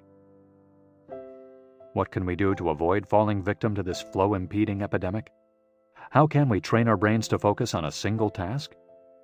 Here are a few ideas for creating a space and time free of distractions to increase our chances of reaching a state of flow, and thereby getting in touch with our Ikigai. Don't look at any kind of screen for the first hour you're awake and the last hour before you go to sleep. Turn off your phone before you achieve flow. There's nothing more important than the task you've chosen to do during this time. If this seems too extreme, enable the Do Not Disturb function so only the people closest to you contact you in case of emergency. Designate one day of the week, perhaps a Saturday or Sunday, a day of technical fasting, making exceptions for e-readers without Wi-Fi or MP3 players. Go to a cafe that doesn't have Wi-Fi. Read and respond to email only once or twice per day. Define those times clearly and stick to them. Try the Pomodoro technique. Get yourself a kitchen timer. Some are made to look like a pomodoro or a tomato, and commit to working on a single task as long as it's running. The Pomodoro technique recommends 25 minutes of work and 5 minutes of rest for each cycle, but you can also do 50 minutes of work and 10 minutes of rest. Find the pace that's best for you. The most important thing is to be disciplined in completing each cycle. Start your work session with a ritual you enjoy and end it with a reward. Train your mind to return to the present when you find yourself getting distracted. Practice mindfulness or another form of meditation. Go for a walk or a swim, whatever will help you get centered again. Work in a space where you will not be distracted. If you can't do this at home, go to a library, a cafe, or, if your task involves playing the saxophone, a music studio. If you find that your surroundings continue to distract you, keep looking until you find the right place. Divide each activity into groups of related tasks and assign each group its own place and time. For example, if you're writing a magazine article, you could do research and take notes at home in the morning, write in the library in the afternoon, and edit on the couch at night.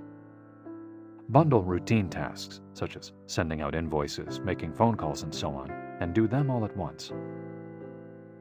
A summary of the advantages of flow versus the disadvantages of distraction. A focused mind versus a wandering mind. Living in the present versus thinking about the past and the future. Being free from worry versus having concerns about our daily life and the people around us invading our thoughts. Having the hours fly by versus having every minute seem endless. With flow, we feel in control. With distraction, we lose control and fail to complete the task at hand, or other tasks or people keep us from our work. With flow, we prepare thoroughly. With distraction, we act without being prepared. With flow, we know what we should be doing at any given moment. When distracted, we frequently get stuck and don't know how to proceed. With flow, our mind is clear and overcomes all obstacles to the flow of thought. With distraction, we're plagued by doubts, concerns, and low self-esteem. With flow, it's pleasant. With distraction, it's boring and exhausting. And with flow, our ego fades. We're not the ones controlling the activity or task we're doing. the task is leading us, and with distraction, constant self-criticism, our ego is present, and we feel frustrated. Flow in Japan.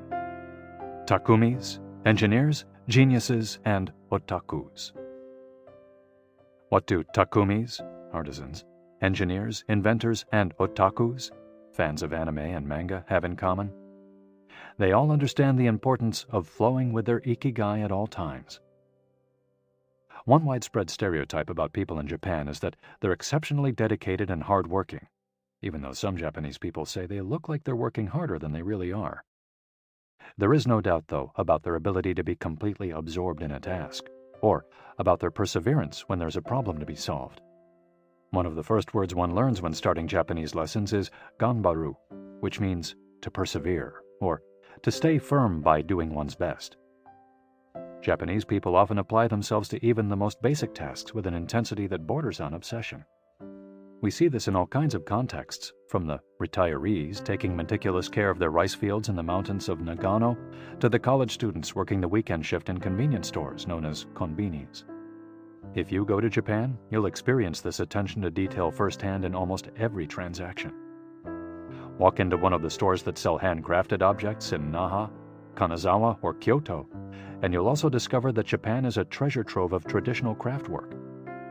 The people of Japan have a unique talent for creating new technologies while preserving artisanal traditions and techniques. The art of the takumi. Toyota employs artisans who are able to make a certain type of screw by hand. These takumi, or experts in a particular manual skill, are extremely important at Toyota, and they are hard to replace. Some of them are the only people who know how to perform their exact skill, and it doesn't seem as though a new generation is going to take up the mantle. Turntable needles are another example. They're produced almost exclusively in Japan, where you can find the last remaining people who know how to use the machinery required to make these precision needles, and who are trying to pass on their knowledge to their descendants. We met a takumi on a visit to Kumano, a small town near Hiroshima. We were there for the day, working on a photo essay for one of the most famous brands of makeup brushes in the West. The billboard welcoming visitors to Kumano shows a mascot holding a large brush. In addition to the brush factories, the town is full of little houses and vegetable gardens. Heading farther in, you can see several Shinto shrines at the base of the mountains that surround the town. We spent hours taking photos in factories full of people in orderly rows, each doing a single task, such as painting the handles of the brushes or loading boxes of them onto trucks, before we realized we still hadn't seen anyone actually putting bristles into the brush heads. After we asked about this and got the runaround several times, the president of one company agreed to show us how it was done. He led us out of the building and asked us to get into his car. After a 5-minute drive, we parked next to another, smaller structure and climbed the stairs. He opened a door, and we walked into a small room filled with windows that let in lovely natural light. In the middle of the room was a woman wearing a mask. You could see only her eyes. She was so focused on choosing individual bristles for the brushes, gracefully moving her hands and fingers, using scissors and combs to sort the bristles, that she didn't even notice our presence. Her movements were so quick, it was hard to tell what she was doing. The president of the company interrupted her to let her know that we'd be taking photos as she worked. We couldn't see her mouth, but the glint in her eye and the cheerful inflection in her speech let us know she was smiling. She looked happy and proud, talking about her work and responsibilities. We had to use extremely fast shutter speeds to capture her movements. Her hands danced and flowed in concert with her tools and the bristles she was sorting. The president told us that this takumi was one of the most important people in the company, even though she was hidden away in a separate building. Every bristle of every brush the company made passed through her hands. Steve Jobs in Japan. Apple co-founder Steve Jobs was a big fan of Japan. Not only did he visit the Sony factories in the 1980s and adopt many of their methods when he founded Apple, he was also captivated by the simplicity and quality of Japanese porcelain in Kyoto. It was not, however, an artisan from Kyoto who won Steve Jobs' devotion, but rather a takumi from Toyama named Yokio Shakunaga, who used a technique called Echu Setoyaki, known by only a few. On a visit to Kyoto, Jobs heard of an exhibition of Shakunaga's work. He immediately understood that there was something special about Shakunaga's porcelain. As a matter of fact, he bought several cups, vases, and plates, and went back to the show 3 times that week. Jobs returned to Kyoto several times over the course of his life in search of inspiration, and ended up meeting Shakunaga in person. It is said that Jobs had many questions for him, almost all of them about the fabrication process and the type of porcelain he used. Shakunaga explained that he used white porcelain he extracted himself from mountains in the Toyama prefecture, making him the only artist of his ilk familiar with the fabrication process of porcelain objects from their origins in the mountains to their final form, an authentic takumi. Jobs was so impressed that he considered going to Toyama to see the mountain where Shakunaga got his porcelain, but thought better of it when he heard that it was more than 4 hours by train from Kyoto. In an interview after Jobs' death, Shakunaga said he was very proud that his work had been appreciated by the man who created the iPhone. He added that Jobs' last purchase from him had been a set of 12 teacups. Jobs had asked for something special, a new style. To satisfy this request, Shakunaga made 150 teacups in the process of testing out new ideas. Of these, he chose the 12 best and sent them to the Jobs family. Ever since his first trip to Japan, Jobs was fascinated and inspired by the country's artisans, engineers, especially at Sony, philosophy, especially Zen, and cuisine, especially sushi. Sophisticated simplicity. What do Japanese artisans, engineers, Zen philosophy, and cuisine have in common? Simplicity and attention to detail. It is not a lazy simplicity, but a sophisticated one that searches out new frontiers, always taking the object, the body and mind, or the cuisine to the next level, according to one's Ikigai. As Csikszentmihalyi would say, the key is always having a meaningful challenge to overcome in order to maintain flow. The documentary Jiro Dreams of Sushi gives us another example of a takumi, this time in the kitchen. Its protagonist has been making sushi every day for more than 80 years and owns a small sushi restaurant near the Ginza subway station in Tokyo. He and his son go every day to the famous Tsukiji fish market and choose the best fish to bring back to the restaurant. In the documentary, we see one of Jiro's apprentices learning to make tamago, a thin, slightly sweet omelet. No matter how hard he tries, he can't get Jiro's approval. He keeps practicing for years until he finally does. Why does the apprentice refuse to give up? Doesn't he get bored cooking eggs every day? No, because making sushi is his Ikigai too. Both Jiro and his son are culinary artists. They don't get bored when they cook. They achieve a state of flow. They enjoy themselves completely when they're in the kitchen. That is their happiness, their Ikigai. They've learned to take pleasure in their work, to lose their sense of time. Beyond the close relationship between father and son, which helps keep the challenge going each day, they also work in a quiet, peaceful environment that allows them to concentrate.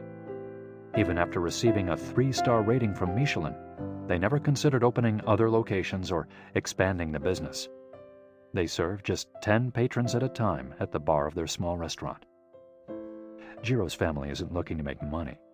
Instead, they value good working conditions and creating an environment in which they can flow while making the best sushi in the world.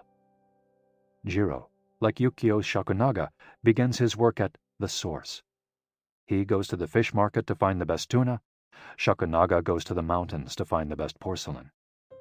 When they get down to work, both become one with the object they're creating.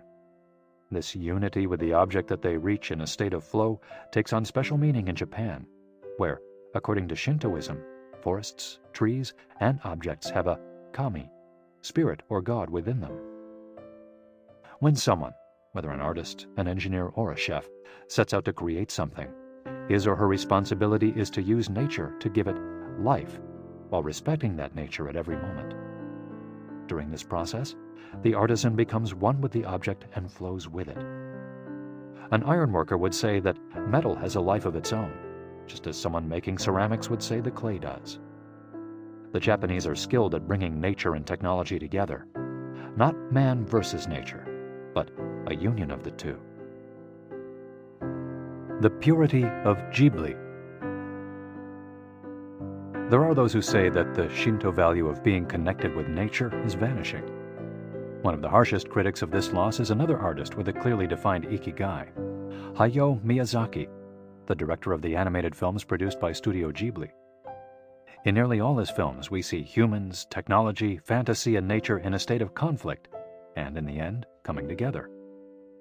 One of the most poignant metaphors in his film, Spirited Away, is an obese spirit covered in trash that represents pollution of the rivers. In Miyazaki's films, forests have personalities, trees have feelings, and robots befriend birds. Considered a national treasure by the Japanese government, Miyazaki is an artist capable of becoming completely absorbed in his art. He uses a cell phone from the late 1990s, and he makes his entire team draw by hand. He directs his films by rendering on paper even the tiniest detail, achieving flow by drawing, not by using a computer. Thanks to this obsession on the director's part, Studio Ghibli is one of the only studios in the world where almost the entire production process is carried out using traditional techniques. Those who have visited Studio Ghibli know that it's fairly typical on a given Sunday to see a solitary individual tucked away in a corner, hard at work.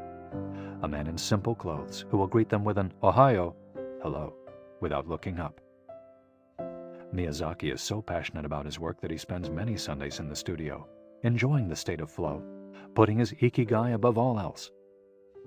Visitors know that under no circumstances is one to bother Miyazaki, who is known for his quick temper, especially if he is interrupted while drawing. In 2013, Miyazaki announced he was going to retire. To commemorate his retirement, the television station NHK made a documentary showing him in his last days at work. He is drawing in nearly every scene of the film. In one scene, several of his colleagues are seen coming out of a meeting, and there he is, drawing in a corner, paying no attention to them. In another scene, he is shown walking to work on December 30th, a national holiday in Japan, and opening the doors of Studio Ghibli so he can spend the day there, drawing alone. Miyazaki can't stop drawing. The day after his retirement, instead of going on vacation or staying at home, he went to Studio Ghibli and sat down to draw. His colleagues put on their best poker faces, not knowing what to say. 1 year later, he announced he wouldn't make any more feature films, but that he would keep on drawing until the day he died. Can someone really retire if he's passionate about what he does? The Recluses. It is not only the Japanese who have this capacity. There are artists and scientists all over the world with strong, clear ikigais. They do what they love until their dying day. The last thing Einstein wrote before closing his eyes forever was a formula that attempted to unite all the forces of the universe in a single theory. When he died, he was still doing what he loved. If he hadn't been a physicist, he said, he would have been happy as a musician. When he wasn't focused on physics or mathematics, he enjoyed playing the violin.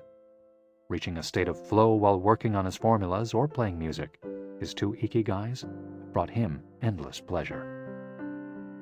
Many such artists might seem misanthropic or reclusive, but what they are really doing is protecting the time that brings them happiness, sometimes at the expense of other aspects of their lives. They are outliers who apply the principles of flow to their lives to an extreme. Another example of this kind of artist is the novelist Haruki Murakami. He sees only a close circle of friends and appears in public in Japan only once every few years. Artists know how important it is to protect their space, control their environment, and be free from distractions if they want to flow with their Ikigai. Microflow. Enjoying mundane tasks. But what happens when we have to, say, do the laundry, mow the lawn, or attend to paperwork? Is there a way to make these mundane tasks enjoyable? Near the Shinjuku subway station, in one of the neural centers of Tokyo, there is a supermarket that still employs elevator operators. The elevators are fairly standard and could easily be operated by the customers, but the store prefers to provide the service of someone holding the door open for you, pushing the button for your floor, and bowing as you exit. If you ask around, you'll learn that there is one elevator operator who has been doing the same job since 2004. She is always smiling and enthusiastic about her work. How is she able to enjoy such a job? Doesn't she get bored doing something so repetitive? On closer inspection, it becomes clear that the elevator operator is not just pushing buttons, but is instead performing a whole sequence of movements. She begins by greeting the customers with a song-like salutation, followed by a bow and a welcoming wave of the hand. Then, she presses the elevator button with a graceful movement, as though she is a geisha offering a client a cup of tea. Csikszentmihalyi calls this microflow. We've all been bored in a class or at a conference and started doodling to keep ourselves entertained, or whistled while painting a wall. If we're not truly being challenged, we get bored and add a layer of complexity to amuse ourselves. Our ability to turn routine tasks into moments of microflow, into something we enjoy, is key to our being happy, since we all have to do such tasks. Even Bill Gates washes the dishes every night. He says he enjoys it, that it helps him relax and clear his mind, and that he tries to do it a little better each day, following an established order or set of rules he's made for himself. Plates first, forks second, and so on. It's one of his daily moments of microflow. Richard Feynman, one of the most important physicists of all time, also took pleasure in routine tasks.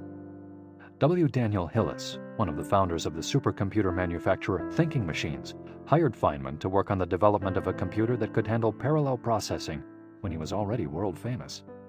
He says Feynman showed up on his first day of work and said, "Okay, boss, what's my assignment?" They didn't have anything prepared, so they asked him to work on a certain mathematical problem. He immediately realized they were giving him an irrelevant task to keep him busy and said, "That sounds like a bunch of baloney. Give me something real to do." So they sent him to a nearby shop to buy office supplies, and he completed his assignment with a smile on his face. When he didn't have something important to do or needed to rest his mind, Feynman dedicated himself to microflowing, say, painting the office walls. Weeks later, after visiting the Thinking Machines offices, a group of investors declared, "You have a Nobel laureate in there, painting walls and soldering circuits." Instant vacations. Getting there through meditation. Training the mind can get us to a place of flow more quickly. Meditation is one way to exercise our mental muscles. There are many types of meditation, but they all have the same objective: calming the mind, observing our thoughts and emotions, and centering our focus on a single object. The basic practice involves sitting with a straight back and focusing on your breath. Anyone can do it, and you feel a difference after just one session. By fixing your attention on the air moving in and out of your nose, you can slow the torrent of thoughts and clear your mental horizons. The Archer's Secret. The winner of the 1988 Olympic gold medal for archery was a 17-year-old woman from South Korea. When asked how she prepared, she replied that the most important part of her training was meditating for 2 hours each day. If we want to get better at reaching a state of flow, meditation is an excellent antidote to our smartphones and their notifications constantly clamoring for our attention. One of the most common mistakes among people starting to meditate is worrying about doing it right, achieving absolute mental silence or reaching nirvana. The most important thing is to focus on the journey. Since the mind is a constant swirl of thoughts, ideas, and emotions, slowing down the centrifuge, even for just a few seconds, can help us feel more rested and leave us with a sense of clarity. In fact, one of the things we learn in the practice of meditation is not to worry about anything that flits across our mental screen. The idea of killing our boss might flash into our mind, but we simply label it as a thought and let it pass like a cloud, without judging or rejecting it. It's only a thought, one of the 60,000 we have every day, according to some experts.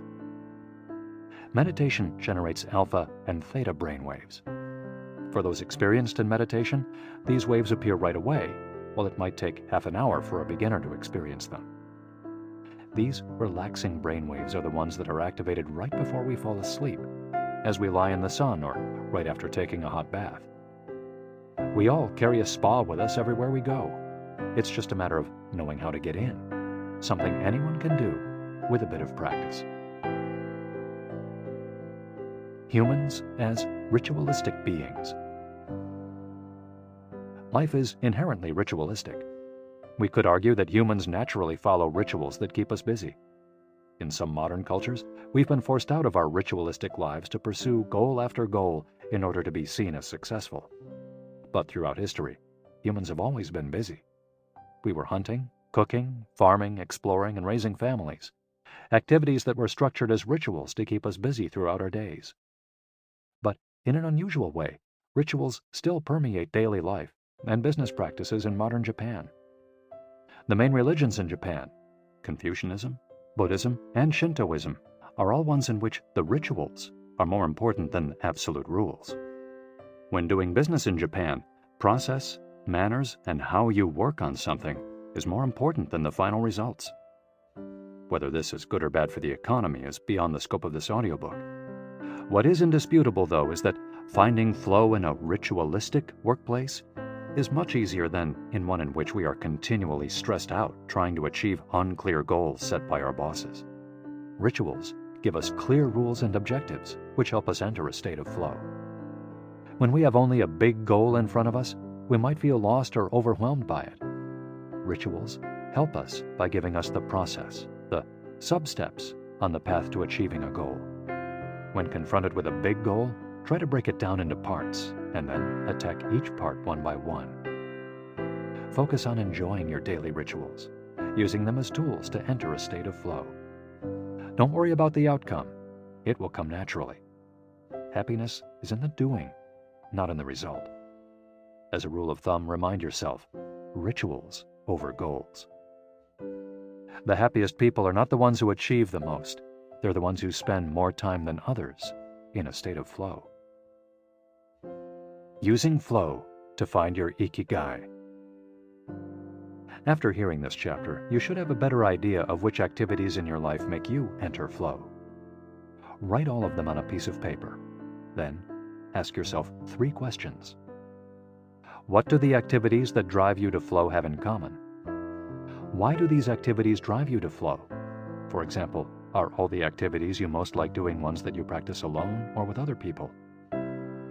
Do you flow more when doing things that require you to move your body, or just to think?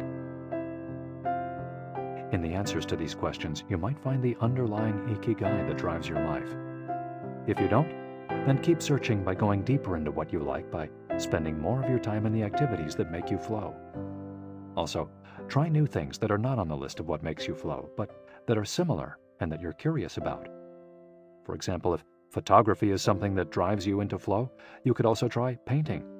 You might even like it more. Or if you love snowboarding and have never tried surfing, flow is mysterious. It's like a muscle. The more you train it, the more you will flow, and the closer you'll be to your Ikigai.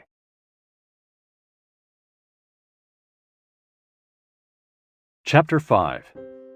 Masters of Longevity. Words of wisdom from the longest living people in the world. When we started working on this audiobook, we didn't want to just research the factors that contribute to a long and happy life. We wanted to hear from the true masters of this art.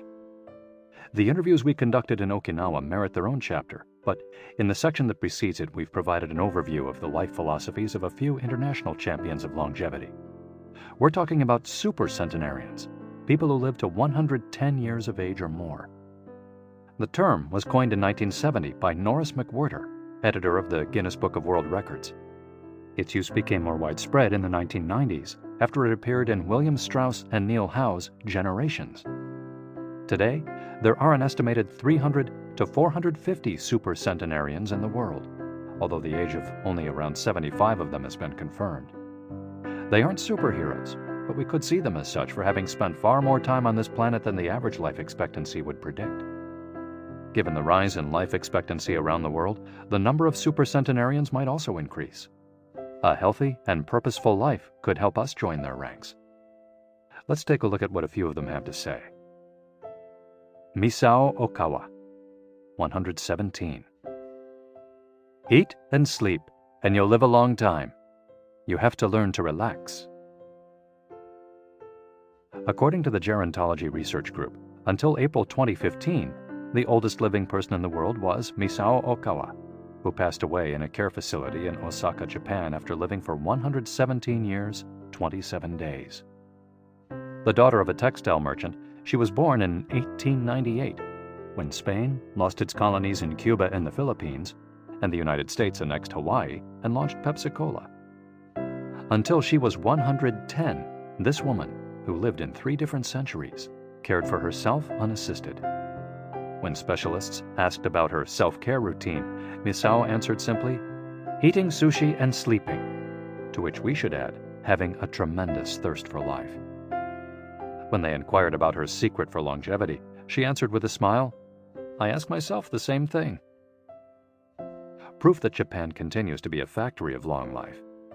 In July of the same year, Sakari Momoi passed away at 112 years and 150 days old. At the time, he was the oldest man in the world, though he was younger than 57 women. Maria Capovilla, 116. I've never eaten meat in my life. Born in Ecuador in 1889, Maria Capovilla was recognized by Guinness as the world's oldest person. She died of pneumonia in 2006 at 116 years and 347 days old, leaving behind 3 children, 12 grandchildren, and 20 great and great-great-grandchildren. She gave one of her last interviews at age 107, sharing her memories and her thoughts. "I'm happy, and I give thanks to God who keeps me going. I never thought I'd live so long. I thought I'd die long ago. My husband, Antonio Capovilla, was the captain of a ship. He passed away at 84. We had 2 daughters and a son, and now I have many grandchildren and great-grandchildren. Things were better back in the old days. People behaved better. We used to dance, but we were more restrained.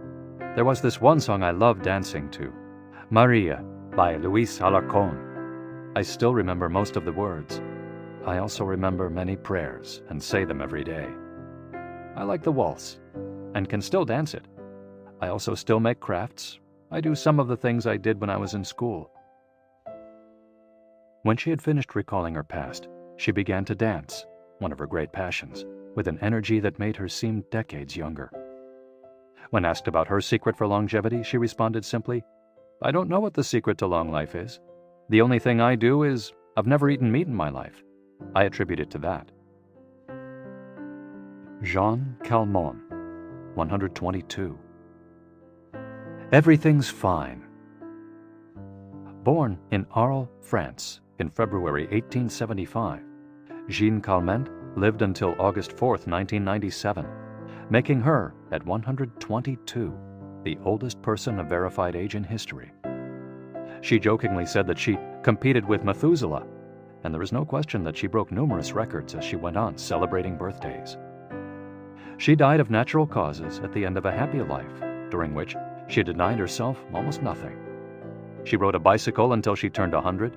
She lived on her own until 110, when she agreed to move into a nursing home after accidentally starting a small fire in her apartment. She stopped smoking at 120 when her cataracts started making it hard for her to bring a cigarette to her lips. One of her secrets may have been her sense of humor. As she said on her 120th birthday, "I see badly, I hear badly, and I feel bad, but everything's fine." Walter Bruning, 114. If you keep your mind and body busy, you'll be around a long time.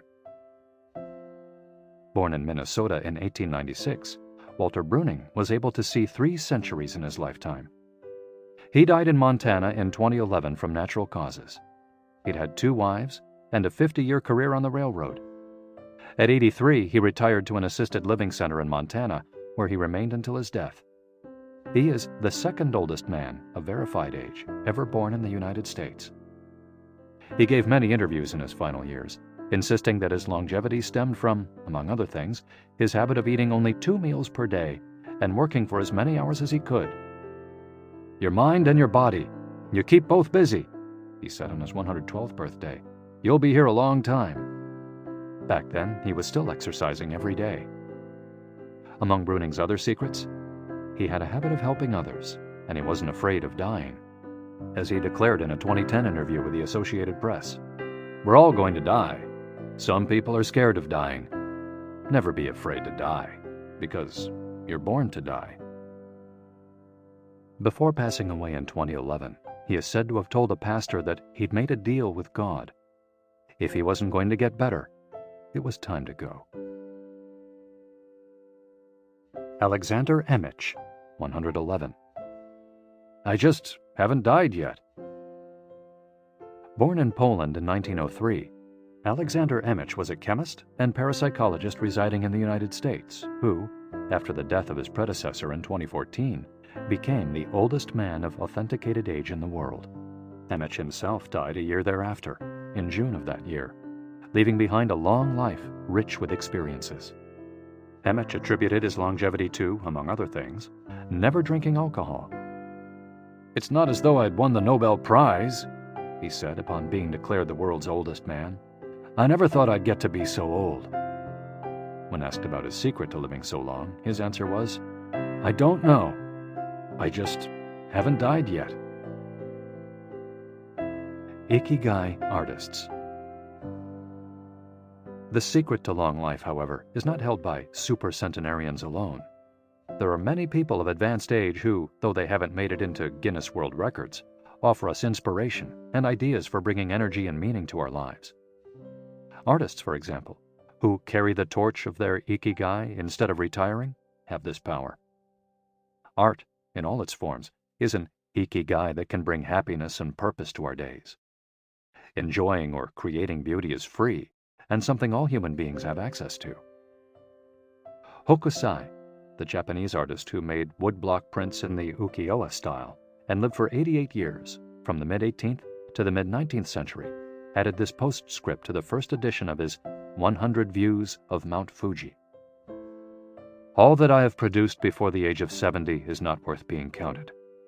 It is at the age of 73 that I have somewhat begun to understand the structure of true nature, of animals and grasses, and trees and birds, and fishes and insects. Consequently, at 80 years of age, I shall have made still more progress. At 90, I hope to have penetrated into the mystery of things. At 100 years of age, I should have reached decidedly a marvelous degree. And when I shall be 110, all that I do, every point and every line, shall be instinct with life. Following is our collection of some of the most inspirational words from artists interviewed by Camille Sweeney for the New York Times. Of those still living, none have retired, and all still enjoy their passion, which they plan to pursue until their final breath, demonstrating that when you have a clear purpose, no one can stop you. The actor Christopher Plummer, still working at 86, reveals a dark desire shared by many who love the profession. We want to drop dead on stage. That would be a nice, theatrical way to go. Osamu Tezuka, the father of modern Japanese manga, shared this feeling. Before he died in 1989, his last words as he drew one final cartoon were, "Please, just let me work."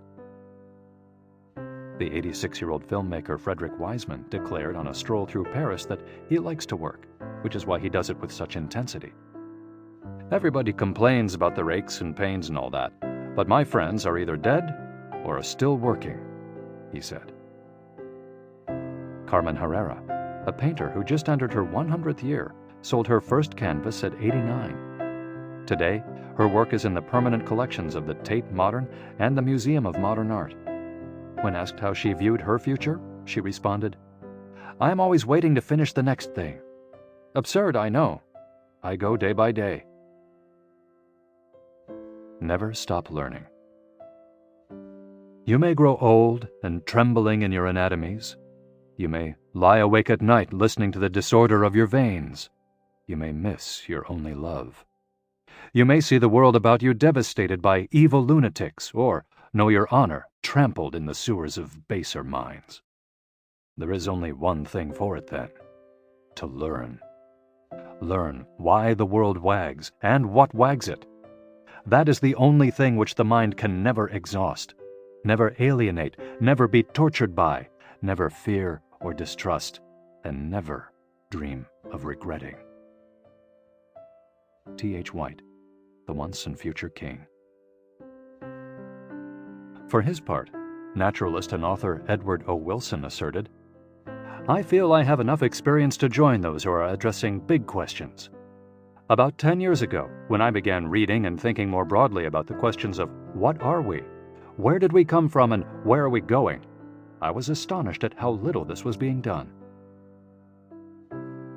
Ellsworth Kelly, an artist who passed away in 2015 at the age of 92, assured us that the idea that we lose our faculties with age is, in part, a myth, because instead we develop a greater clarity and capacity for observation. It's one thing about getting older. You see more. Every day, I'm continuing to see new things. That's why there are new paintings. At age 86, the architect Frank Gehry reminds us that some buildings can take 7 years from the time you're hired until you're finished, a fact that favors a patient attitude with regard to the passage of time. The man responsible for the Guggenheim Museum Bilbao, however, knows how to live in the here and now. You stay in your time. You don't go backward. I think if you relate to the time you're in, you keep your eyes and ears open, read the paper, see what's going on, stay curious about everything, you will automatically be in your time. Longevity in Japan. Because of its robust civil registry, many of those verified as having lived the longest are found in the United States. However, there are many centenarians living in remote villages in other countries. A peaceful life in the countryside seems pretty common among people who have watched a century pass. Without question, the international superstar of longevity is Japan, which has the highest life expectancy of any country in the world. In addition to a healthy diet, which we will explore in detail, and an integrated healthcare system in which people go to the doctor for regular checkups to prevent disease, longevity in Japan is closely tied to its culture, as we'll see later on. The sense of community and the fact that Japanese people make an effort to stay active until the very end are key elements of their secret to long life. If you want to stay busy even when there's no need to work, there has to be an Ikigai on your horizon, a purpose that guides you throughout your life and pushes you to make things of beauty and utility for the community and yourself. Chapter 6. Lessons from Japan's Centenarians.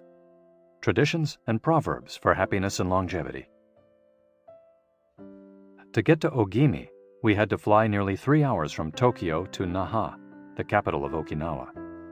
Several months earlier, we'd contacted the town council of a place known as the Village of Longevity to explain the purpose of our trip and our intention to interview the oldest members of the community. After numerous conversations, we finally got the help we were looking for and were able to rent a house just outside the town. 1 year after starting this project, we found ourselves on the doorstep of some of the longest living people in the world. We realized right away that time seems to have stopped there, as though the entire town were living in an endless here and now. Arriving in Ogimi. After 2 hours on the road from Naha, we're finally able to stop worrying about the traffic. To our left are the sea and an empty stretch of beach. To our right, the mountainous jungle of Okinawa's Yanbaru forests. Once Route 58 passes Nago, where Orion beer, the pride of Okinawa, is made, it skirts the coast until it reaches Ogimi. Every now and then, a few little houses and stores crop up in the narrow stretch of land between the road and the base of the mountain. We pass small clusters of houses scattered here and there as we enter the municipality of Ogimi, but the town doesn't really seem to have a center. Our GPS finally guides us to our destination, the Center for the Support and Promotion of Well-Being, housed in an unattractive cinder block building right off the highway. We go in through the back door, where a man named Taira is waiting for us. Beside him is a petite, cheerful woman who introduces herself as Yuki. 2 other women immediately get up from desks and show us to a conference room. They serve us each a cup of green tea and a few shikuwasa, a small citrus fruit that packs a big nutritional punch, as we'll see later on.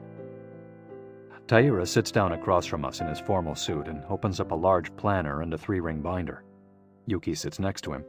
The binder contains a list of all the town's residents, organized by age and club, or moai.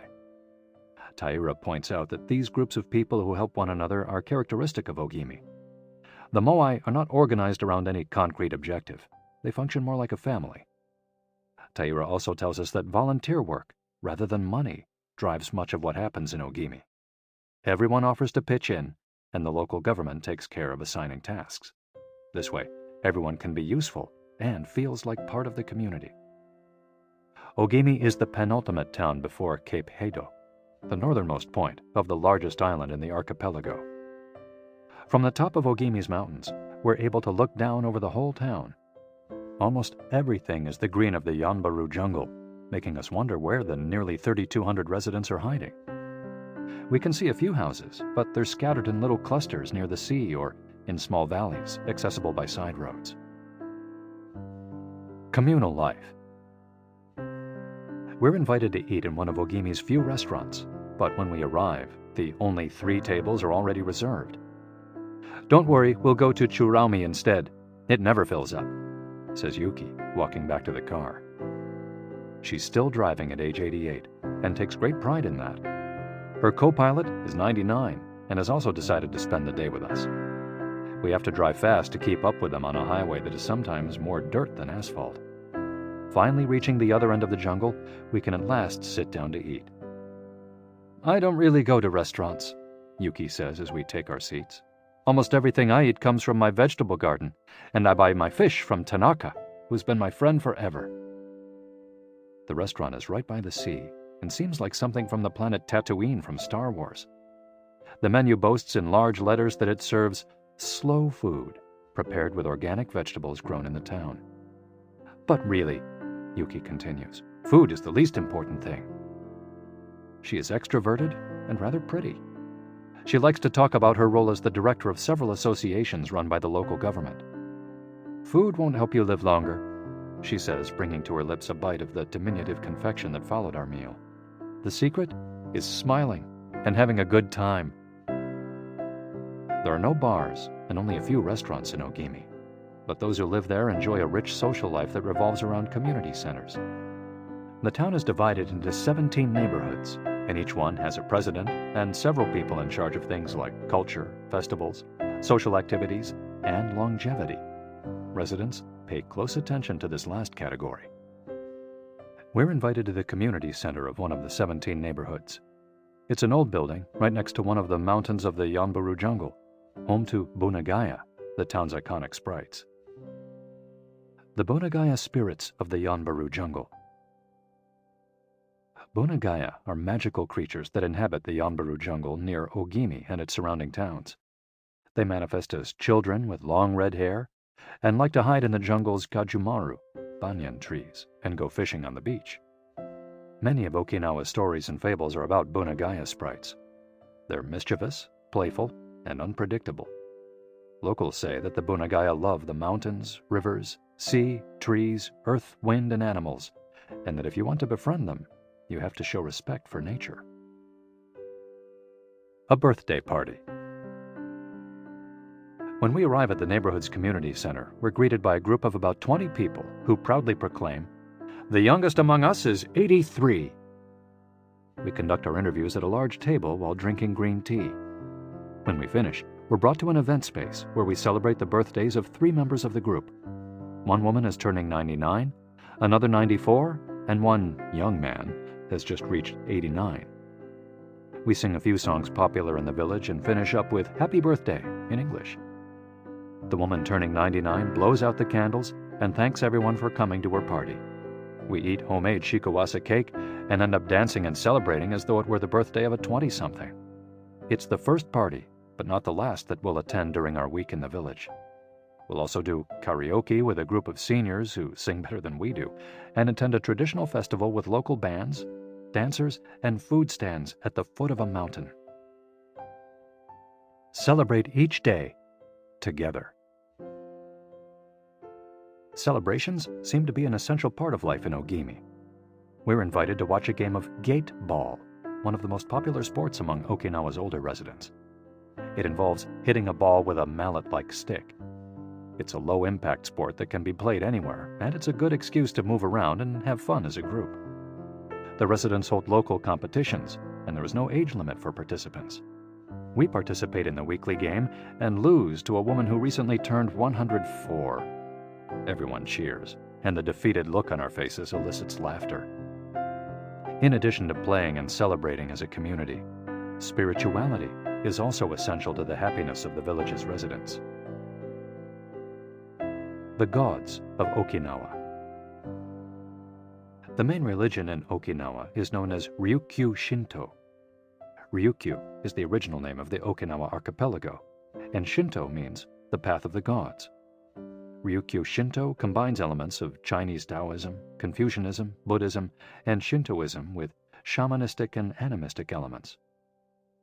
According to this ancient faith, the world is populated by an infinite number of spirits divided into several types: spirits of the home, of the forest, of the trees, and of the mountains. It's important to appease these spirits through rituals and festivals, and by consecrating sacred grounds.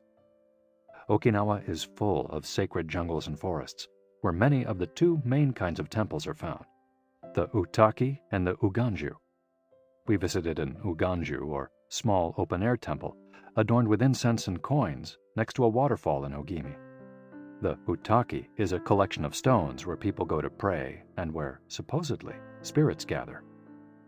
In Okinawa's religious practice, women are considered spiritually superior to men, whereas the opposite is true of traditional Shintoism in the rest of Japan. Yuta are women chosen as mediums by their communities to make contact with the spirit realm through traditional rites. Ancestor worship is another important feature of spiritual practice in Okinawa, and in Japan in general. The home of each generation's firstborn usually contains a butsudan, or small altar, used to pray for and make offerings to the family's ancestors. Mabui. Every person has an essence, or mabui. This mabui is our spirit and the source of our life force. It is immortal and makes us who we are. Sometimes the mabui of someone who has died is trapped in the body of a living person. This situation requires a separation ritual to free the mabui of the deceased. It often happens when a person dies suddenly, especially at a young age, and his or her mabui does not want to move on to the realm of the dead. A mabui can also be passed from person to person by physical contact. A grandmother who leaves her granddaughter a ring transfers a part of her mabui to her. Photographs can also be a medium for passing mabui among people. The older, the stronger. Looking back, our days in Ogimi were intense but relaxed, sort of like the lifestyle of the locals, who always seemed to be busy with important tasks, but who, upon closer inspection, did everything with a sense of calm. They were always pursuing their Ikigai, but they were never in a rush. Not only did they seem to be happily busy, but we also noticed that they followed the other principles for happiness that Washington Burnap stated 200 years ago. The grand essentials to happiness in this life are something to do, something to love, and something to hope for. On our last day, we went to buy gifts at a small market at the edge of town. The only things sold there are local vegetables, green tea, and shikawasa juice, along with bottles of water from a spring hidden in the Yanburu forests, bearing labels that read, "Longevity Water." We bought ourselves some of this longevity water and drank it in the parking lot, looking out over the sea and hoping that the little bottles that promised a magic elixir would bring us health and long life, and would help us find our own Ikigai. Then we took a photo with a statue of Abunagaya and walked up to it one last time to read the inscription. A declaration from the town where people live longest. At 80, I am still a child. When I come to see you at 90, send me away to wait until I am 100. The older, the stronger. Let us not depend too much on our children as we age. If you seek long life and health, you are welcome in our village, where you will be blessed by nature, and together we will discover the secret to longevity. April 23, 1993, Ogimi Federation of Senior Citizens Clubs. The interviews. Over the course of a week, we conducted a total of 100 interviews, asking the eldest members of the community about their life philosophy, their Ikigai, and the secrets to longevity. We filmed these conversations with 2 cameras for use in a little documentary, and chose a few especially meaningful and inspiring statements to include in this section of the audiobook. 1. Don't worry. The secret to a long life is not to worry, and to keep your heart young. Don't let it grow old. Open your heart to people with a nice smile on your face. If you smile and open your heart, your grandchildren and everyone else will want to see you. The best way to avoid anxiety is to go out in the street and say hello to people. I do it every day. I go out there and say hello and see you later. Then I go home and care for my vegetable garden. In the afternoon, I spend time with friends. Here, everyone gets along. We try not to cause problems. Spending time together and having fun is the only thing that matters. 2. Cultivate good habits. I feel joy every morning waking up at 6 and opening the curtains to look out at my garden where I grow my own vegetables. I go right outside to check on my tomatoes, my mandarin oranges. I love the sight of them. It relaxes me. After an hour in the garden, I go back inside and make breakfast. I plant my own vegetables and cook them myself. That's my Ikigai. The key to staying sharp in old age is in your fingers. From your fingers to your brain and back again. If you keep your fingers busy, you'll live to see 100. I get up at 4 every day. I set my alarm for that time, have a cup of coffee, and do a little exercise, lifting my arms. That gives me energy for the rest of the day. I eat a bit of everything. I think that's the secret. I like variety in what I eat. I think it tastes better. Working. If you don't work, your body breaks down. When I wake up, I go to the Butsudan and light incense. You have to keep your ancestors in mind. It's the first thing I do every morning. I wake up every day at the same time, early, and spend the morning in my vegetable garden. I go dancing with my friends once a week. I do exercise every day, and every morning I go for a little walk. I never forget to do my Taiso exercises when I get up. Eating vegetables, it helps you live longer. To live a long time, you need to do 3 things. Exercise to stay healthy, eat well, and spend time with people. 3. Nurture your friendships every day. Getting together with my friends is my most important Ikigai. We all get together here and talk. It's very important. I always know I'll see them all here tomorrow, and that's one of my favorite things in life. My main hobby is getting together with friends and neighbors. Talking each day with the people you love, that's the secret to a long life. I say hello and see you later to the children on their way to school and wave at everyone who goes by me in their car. Drive safely, I say. Between 7:20 a.m. and 8:15 a.m., I'm outside on my feet the whole time, saying hello to people. Once everyone's gone, I go back inside. Chatting and drinking tea with my neighbors, that's the best thing in life. And singing together. I wake up at 5 every morning, leave the house, and walk to the sea. Then I go to a friend's house and we have tea together. That's the secret to a long life, getting together with people and going from place to place. 4. Live an unhurried life. My secret to a long life is always saying to myself, slow down and relax. You live much longer if you're not in a hurry. I make things with wicker. That's my Ikigai. The first thing I do when I wake up is pray. Then I do my exercises and eat breakfast. At 7, I calmly start working on my wicker. When I get tired at 5, I go visit my friends. Doing many different things every day. Always staying busy but doing one thing at a time without getting overwhelmed. The secret to long life is going to bed early, waking up early, and going for a walk. Living peacefully and enjoying the little things. Getting along with your friends. Spring, summer, fall, winter. Enjoying each season happily. 5. Be optimistic.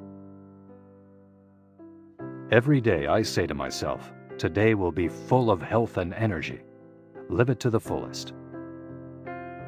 I'm 98, but consider myself young. I still have so much to do. Laugh! Laughter is the most important thing. I laugh wherever I go. I'm going to live to be 100. Of course I am. It's a huge motivation for me. Dancing and singing with your grandchildren is the best thing in life. I feel very fortunate to have been born here. I give thanks for it every day. The most important thing in Ogimi, in life, is to keep smiling. I do volunteer work to give back to the village a bit of what it has given to me. For example, I use my car to help friends get to the hospital. There's no secret to it. The trick is just to live. Keys to the Ogimi lifestyle. 100% of the people we interviewed keep a vegetable garden, and most of them also have fields of tea, mangoes, shikawasa, and so on. All belong to some form of neighborhood association where they feel cared for as though by family. They celebrate all the time, even little things. Music, song, and dance are essential parts of daily life. They have an important purpose in life, or several. They have an Ikigai, but they don't take it too seriously. They're relaxed and enjoy all that they do. They are very proud of their traditions and local culture. They are passionate about everything they do, however insignificant it might seem. Locals have a strong sense of yui ma'aru, recognizing the connection between people. They help each other with everything from work in the fields, harvesting sugarcane or planting rice, to building houses and municipal projects. Our friend Miyagi, who ate dinner with us on our last night in town, told us that he was building a new home with the help of all his friends, and that we could stay there the next time we were in Ogimi. They are always busy, but they occupy themselves with tasks that allow them to relax. We didn't see a single old grandpa sitting on a bench doing nothing. They're always coming and going to sing karaoke, visit with neighbors, or play a game of gate ball. Chapter 7. The Ikigai Diet. What the world's longest living people eat and drink. According to the World Health Organization, Japan has the highest life expectancy in the world, 85 years for men and 87.3 years for women. Moreover, it has the highest ratio of centenarians in the world, more than 520 for every million people, as of September 2016. While life expectancy in Japan is high overall, Okinawa exceeds the national average. Okinawa is one of the areas in Japan that were most affected by World War II. As a result, not only of conflicts on the battlefield, but also of hunger and a lack of resources once the war ended, the average life expectancy was not very high during the 1940s and 1950s. As Okinawans recovered from the destruction, however, they came to be some of the country's longest living citizens. What secrets to long life do the Japanese hold? What is it about Okinawa that makes it the best of the best in terms of life expectancy? Experts point out that, for one thing, Okinawa is the only province in Japan without trains. Its residents have to walk or cycle when not driving. It's also the only province that has managed to follow the Japanese government's recommendation of eating less than 10 grams of salt per day. Okinawa's Miracle Diet. The mortality rate from cardiovascular disease in Okinawa is the lowest in Japan, and diet almost certainly has a lot to do with this. It's no coincidence that the Okinawa diet is so often discussed around the world at panels on nutrition. The most concrete and widely cited data on diet in Okinawa came from studies by Makoto Suzuki, a cardiologist at the University of Ryukyus, who has published more than 700 scientific articles on nutrition and aging in Okinawa since 1970. Bradley J. Wilcox and D. Craig Wilcox joined Makoto Suzuki's research team and published a book considered the Bible on the subject, The Okinawa Program. They reached the following conclusions. Locals eat a wide variety of foods, especially vegetables. Variety seems to be key. A study of Okinawa's centenarians showed that they ate 206 different foods, including spices, on a regular basis. They ate an average of 18 different foods each day, a striking contrast to the nutritional poverty of our fast food culture. They eat at least 5 servings of fruits and vegetables every day. At least 7 types of fruits and vegetables are consumed by Okinawans on a daily basis. The easiest way to check if there's enough variety on your table is to make sure you're eating the rainbow. A table featuring red peppers, carrots, spinach, cauliflower, and eggplant, for example, offers great color and variety. Vegetables, potatoes, legumes, and soy products, such as tofu, are the staples of an Okinawan's diet. More than 30% of their daily calories come from vegetables. Grains are the foundation of their diet. Japanese people eat white rice every day, sometimes adding noodles. Rice is the primary food in Okinawa as well. They rarely eat sugar. And if they do, it's cane sugar. We drove through several sugarcane fields every morning on our way to Ogimi, and even drank a glass of cane juice at Nakijin Castle. Beside the stall selling the juice was a sign describing the anti-carcinogenic benefits of sugarcane. In addition to these basic dietary principles, Okinawans eat fish an average of 3 times per week. Unlike in other parts of Japan, the most frequently consumed meat is pork, though locals eat it only once or twice per week. Along these lines, Makoto Suzuki's studies indicate the following. Okinawans consume, in general, 1/3 as much sugar as the rest of Japan's population, which means that sweets and chocolate are much less a part of their diet. They also eat practically half as much salt as the rest of Japan, 7 grams per day compared to an average of 12. They consume fewer calories, an average of 1,785 per day compared to 2,068 in the rest of Japan. In fact, low caloric intake is common among the 5 blue zones. Hara Hachi Bu. This brings us back to the 80% rule we mentioned in the first chapter, a concept known in Japanese as Hara Hachi Bu. It's easy to do. When you notice you're almost full but could have a little more, just stop eating. One easy way to start applying the concept of Hara Hachi Bu is to skip dessert, or to reduce portion size. The idea is to still be a little bit hungry when you finish. This is why portion size tends to be much smaller in Japan than in the West. Food isn't served as appetizers, main courses, and dessert. Instead, it's much more common to see everything presented at once on small plates. One with rice, another with vegetables, a bowl of miso soup, and something to snack on. Serving food on many small plates makes it easier to avoid eating too much and facilitates the varied diet discussed at the beginning of this chapter. Hara Hachi Bu is an ancient practice. The 12th century book on Zen Buddhism, Zazen Youjinki, recommends eating 2/3 as much as you might want to.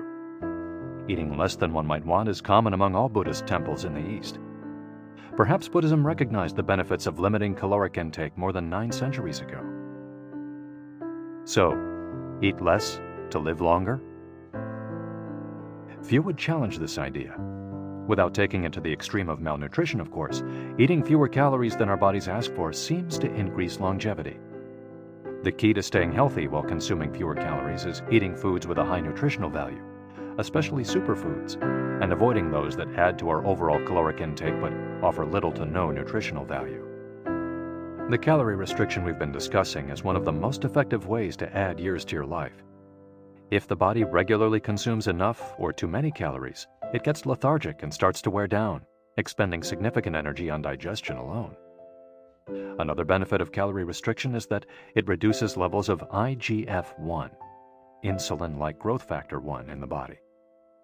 IGF-1 is a protein that plays a significant role in the aging process.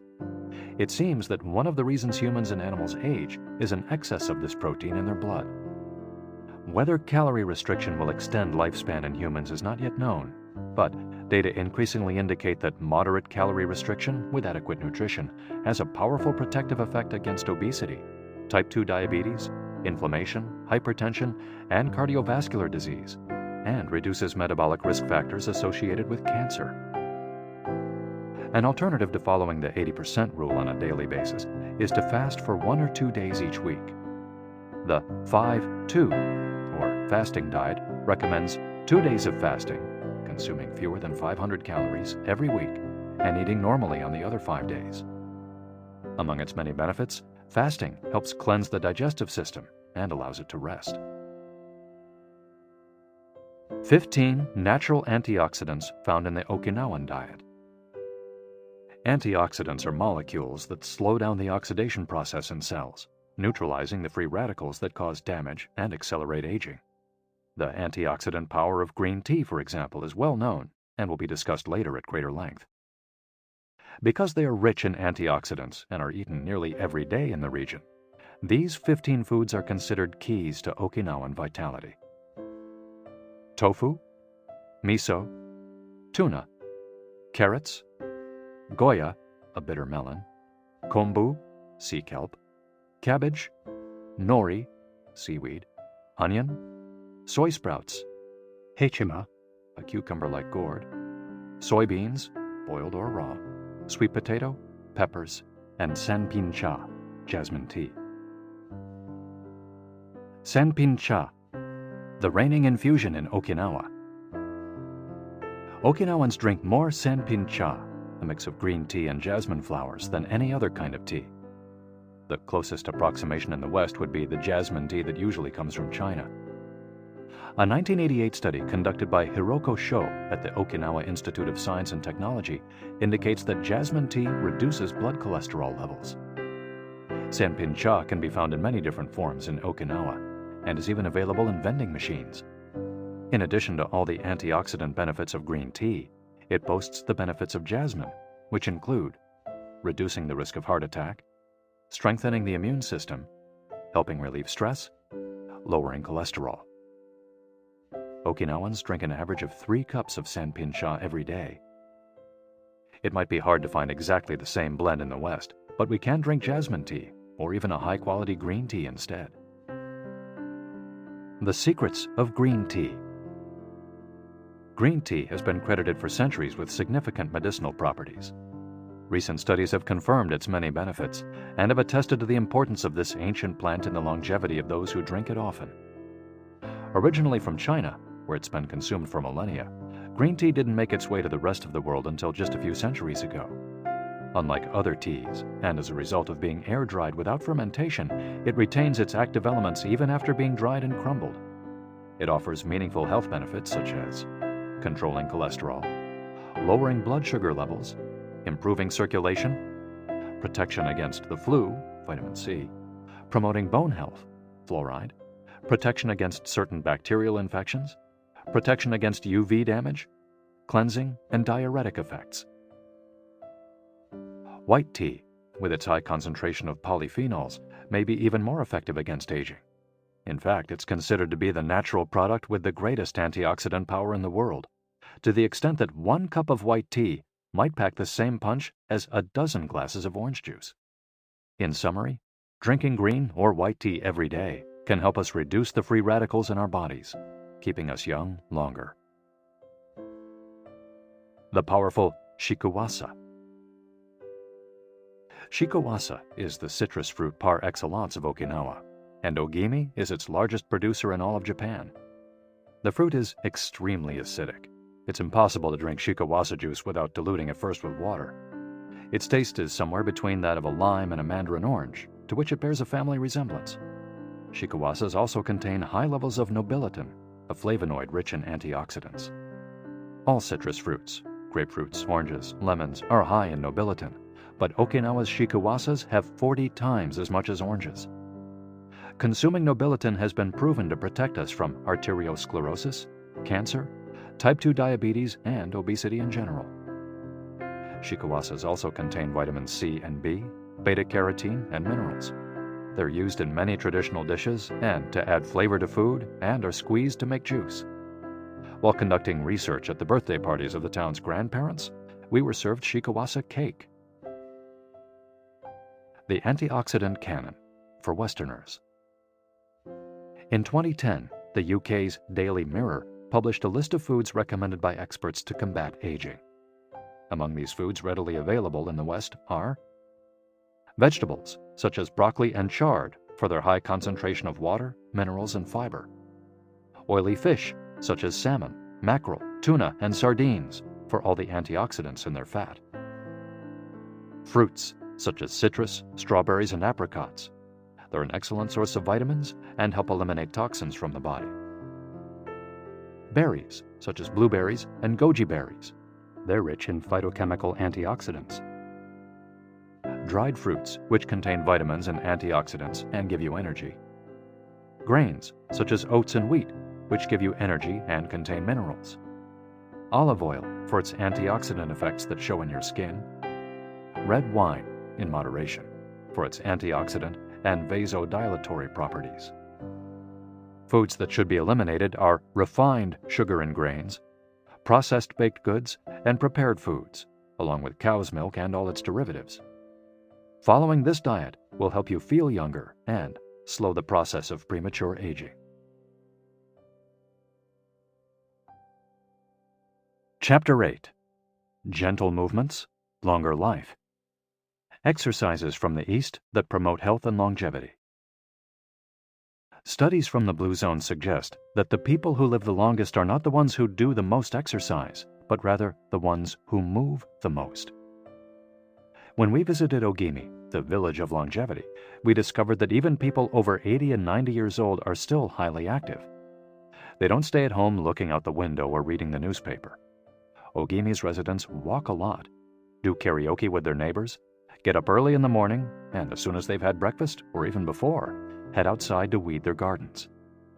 They don't go to the gym or exercise intensely, but they almost never stop moving in the course of their daily routines. As easy as getting out of your chair. Metabolism slows down 90% after 30 minutes of sitting. The enzymes that move the bad fat from your arteries to your muscles, where it can get burned off, slow down. And after 2 hours, good cholesterol drops 20%. Just getting up for 5 minutes is going to get things going again. These things are so simple they're almost stupid, says Gavin Bradley in a 2015 interview with Bridget Schulte for The Washington Post. Bradley is one of the preeminent experts on the subject and the director of an international organization dedicated to building awareness of how detrimental sitting all the time can be to our health. If we live in a city, we might find it hard to move in natural and healthy ways every day, but we can turn to exercises that have proven for centuries to be good for the body. The Eastern disciplines for bringing body, mind, and soul into balance have become quite popular in the West, but in their countries of origin, they've been used for ages to promote health. Yoga, originally from India, though very popular in Japan, and China's Qigong and Tai Chi, among other disciplines, seek to create harmony between a person's body and mind so they can face the world with strength, joy, and serenity. They're touted as elixirs of youth, and science has endorsed the claim. These gentle exercises offer extraordinary health benefits and are particularly appropriate for older individuals who have a harder time staying fit. Tai Chi has been shown, among other things, to slow the development of osteoporosis and Parkinson's disease, to increase circulation, and to improve muscle tone and flexibility. Its emotional benefits are just as important. It's a great shield against stress and depression. You don't need to go to the gym for an hour every day or run marathons. As Japanese centenarians show us, all you need is to add movement to your day. Practicing any of these Eastern disciplines on a regular basis is a great way to do so. An added benefit is that they all have well-defined steps, and as we heard in Chapter 4, disciplines with clear rules are good for flow. If you don't like any of these disciplines, feel free to choose a practice that you love and that makes you move. Following, we'll take a look at some of the practices that promote health and longevity. But first, a little appetizer, a singularly Japanese exercise for starting your day. Radio Taiso. This morning warm-up has been around since before World War II. The radio part of its name is from when the instructions for each exercise were transmitted over the radio. But today people usually do these movements while tuned to a television channel or internet video demonstrating the steps. One of the main purposes of doing Radio Taiso is to promote a spirit of unity among participants. The exercises are always done in groups, usually in schools before the start of classes, and in businesses before the workday begins. Statistics show that 30% of Japanese practice Radio Taiso for a few minutes every morning. But Radio Taiso is one thing that almost everyone we interviewed in Ogimi had in common. Even the residents of the nursing home we visited dedicated at least 5 minutes every day to doing it, though some did the exercises from their wheelchairs. We joined them on their daily practice, and we felt refreshed for the rest of the day. When these exercises are done in a group, it's usually on a sports field or in a large reception hall, and typically involves some kind of loudspeaker. The exercises take 5 or 10 minutes, depending on whether you do all or only some of them. They focus on dynamic stretching and increasing joint mobility. One of the most iconic Radio Taiso exercises consists of simply raising your arms above your head and then bringing them down in a circular motion. It's a tool to wake up the body, an easy mobility workout that is low in intensity and that focuses on exercising as many joints as possible. It might seem basic, but in our modern lives, we can spend days without raising our arms above our ears. Think about it. Our arms are down when using computers, when using smartphones, when reading books. One of the few times we raise our hands over our heads is when reaching for something in a cupboard or closet, while our ancestors were raising their hands over their heads all the time when gathering things from trees. Radio Taiso helps us to practice all the basic movements of the body. Yoga. Popular in Japan as well as in the West, yoga can be done by almost anyone. Some of its poses have even been adapted for pregnant women and practitioners with physical disabilities. Yoga comes from India, where it was developed millennia ago to unite our mental and physical elements.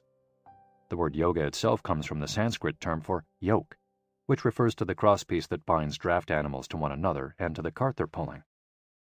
Yoga strives to unite body and mind in the same way, guiding us toward a healthy lifestyle in harmony with the world around us. The main objectives of yoga are to bring us closer to our human nature, mental and physical purification, to bring us closer to the divine. Styles of yoga. Though all are oriented towards similar goals, there are many different types of yoga that vary according to the traditions and texts from which they were developed. The differences among them lie, as the masters say, in the path taken to the summit of our best self. Jnana Yoga, the yoga of wisdom, the search for discipline and mental growth. Karma Yoga focuses on action, on tasks and duties that benefit oneself and one's community. Bhakti Yoga, the yoga of devotion and surrender to the divine.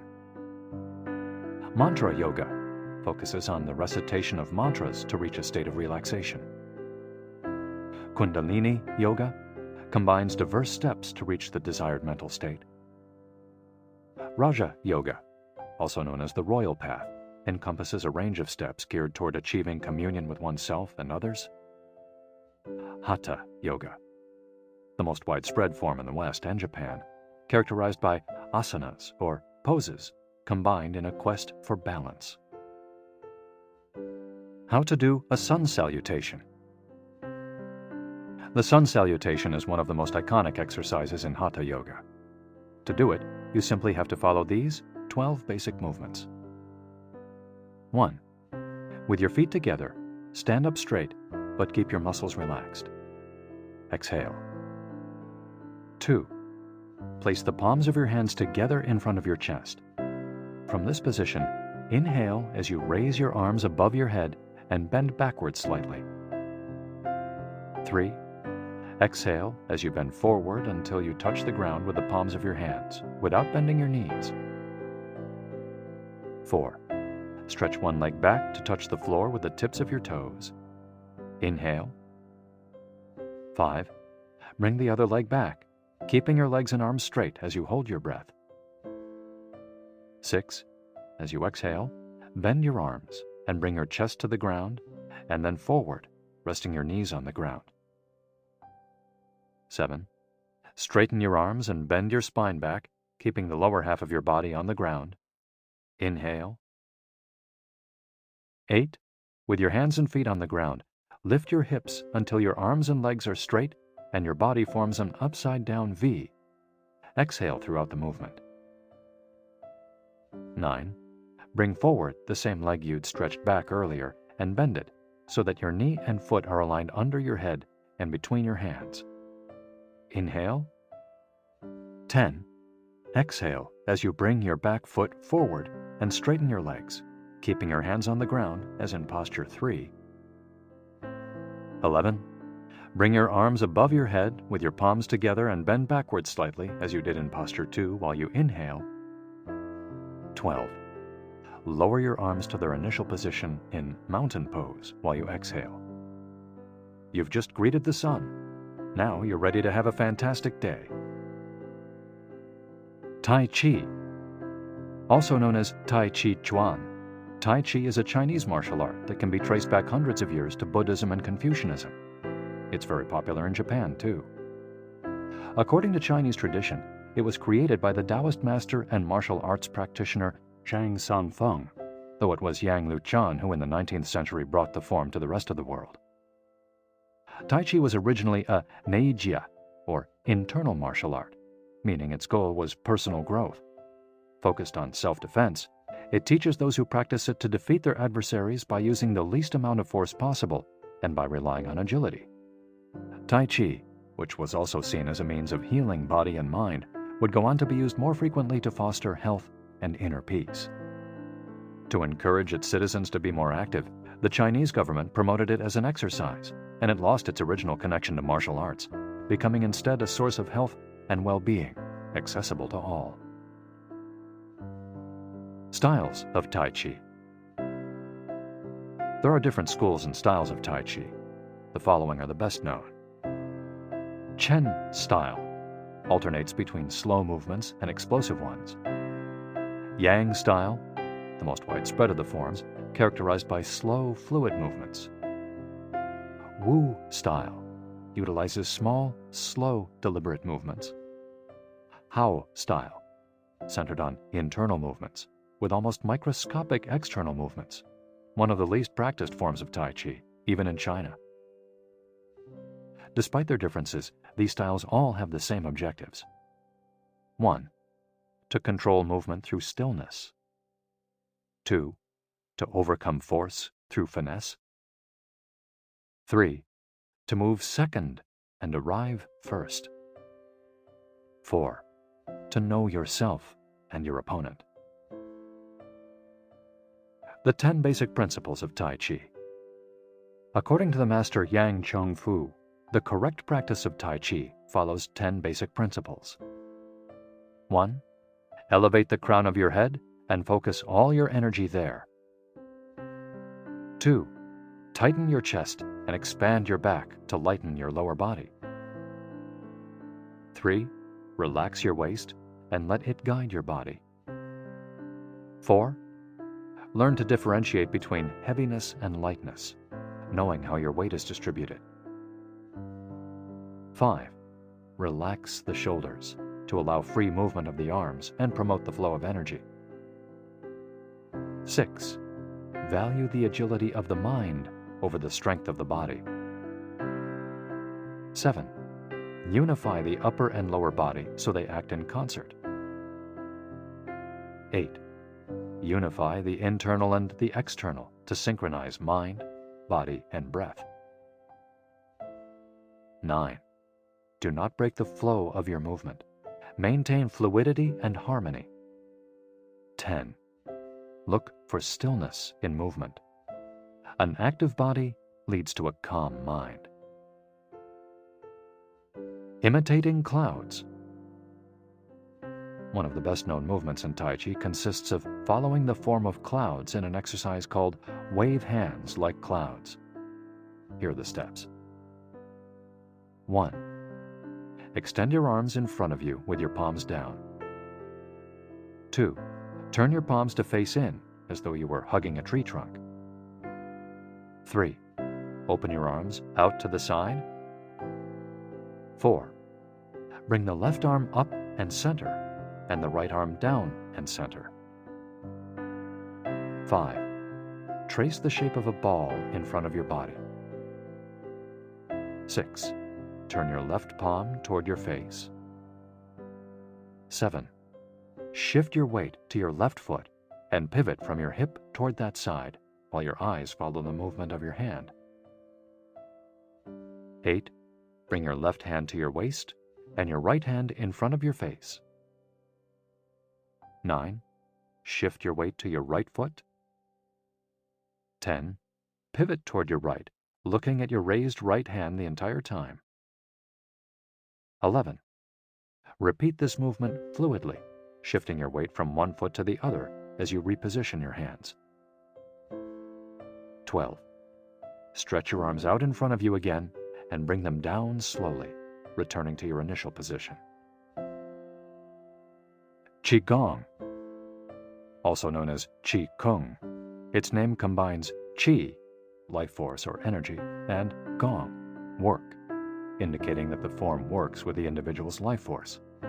Though relatively modern, especially under its current name, the art of Qigong is based on the Tao Yin, an ancient art meant to foster mental and physical well-being. The practice began to appear in reports on training in martial arts at the beginning of the 20th century, and by the 1930s was being used in hospitals. The Chinese government later popularized it, as it had done with Tai Chi. Qigong involves static and dynamic physical exercises that stimulate respiration in a standing, seated, or reclined position. There are many different styles of Qigong, but all of them seek to strengthen and regenerate Qi. Though its movements are typically gentle, the practice is intense. Benefits of Qigong. According to numerous international scientific studies, Qigong, like Tai Chi and yoga, offers significant health benefits. The following stand out among those proven through scientific research, as observed by Dr. Kenneth M. Sansier of San Francisco's Qigong Institute in his article, Medicinal Applications of Qigong. Modification of brainwaves. Improved balance of sex hormones. Lower mortality rate from heart attacks. Lower blood pressure in patients with hypertension. Greater bone density. Better circulation. Deceleration of symptoms associated with senility. Greater balance and efficiency of bodily functions. Increased blood flow to the brain and greater mind-body connection. Improved cardiac function. Reduction in the secondary effects of cancer treatments. Practicing these arts not only keeps us in shape, it also helps extend our lives. Methods for practicing Qigong. In order to practice Qigong correctly, we should remember that our life energy flows through our whole body. We should know how to regulate its many parts. 1. Tiao Shen. Regulating the body by adopting the correct posture. It's important to be firmly rooted to the ground. 2. Tiao Shi. Regulating the breath until it is calm, steady, and peaceful. 3.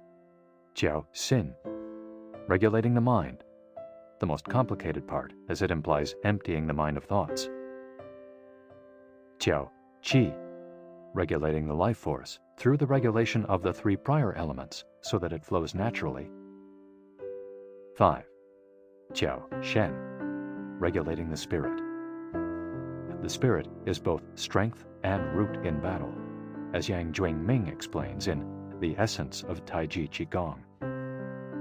In this way, the whole organism will be prepared to work together toward a single goal. The 5 elements of Qigong. One of Qigong's best-known exercises is a series representing the 5 elements: earth, water, wood, metal, and fire. This series of movements seeks to balance the 5 currents of energy in order to improve brain and organ function. There are several ways to do these movements. In this case, we're following the model of Professor Maria Isabel Garcia Monreal from the Qigong Institute in Barcelona.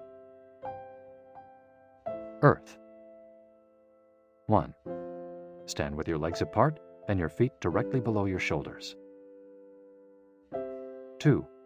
Turn your feet outwards slightly to straighten the posture. 3. Keep your shoulders relaxed and down and your arms loose at your sides, slightly away from your body. This is the Wu Qi, or rooted posture. 4. As you inhale, raise your arms in front of you until your hands are level with your shoulders, your palms facing down. 5. Exhale as you bend your knees and bring your arms down until your hands are level with your stomach, your palms facing in. 6. Hold this position for a few seconds, focusing on your breath. Water.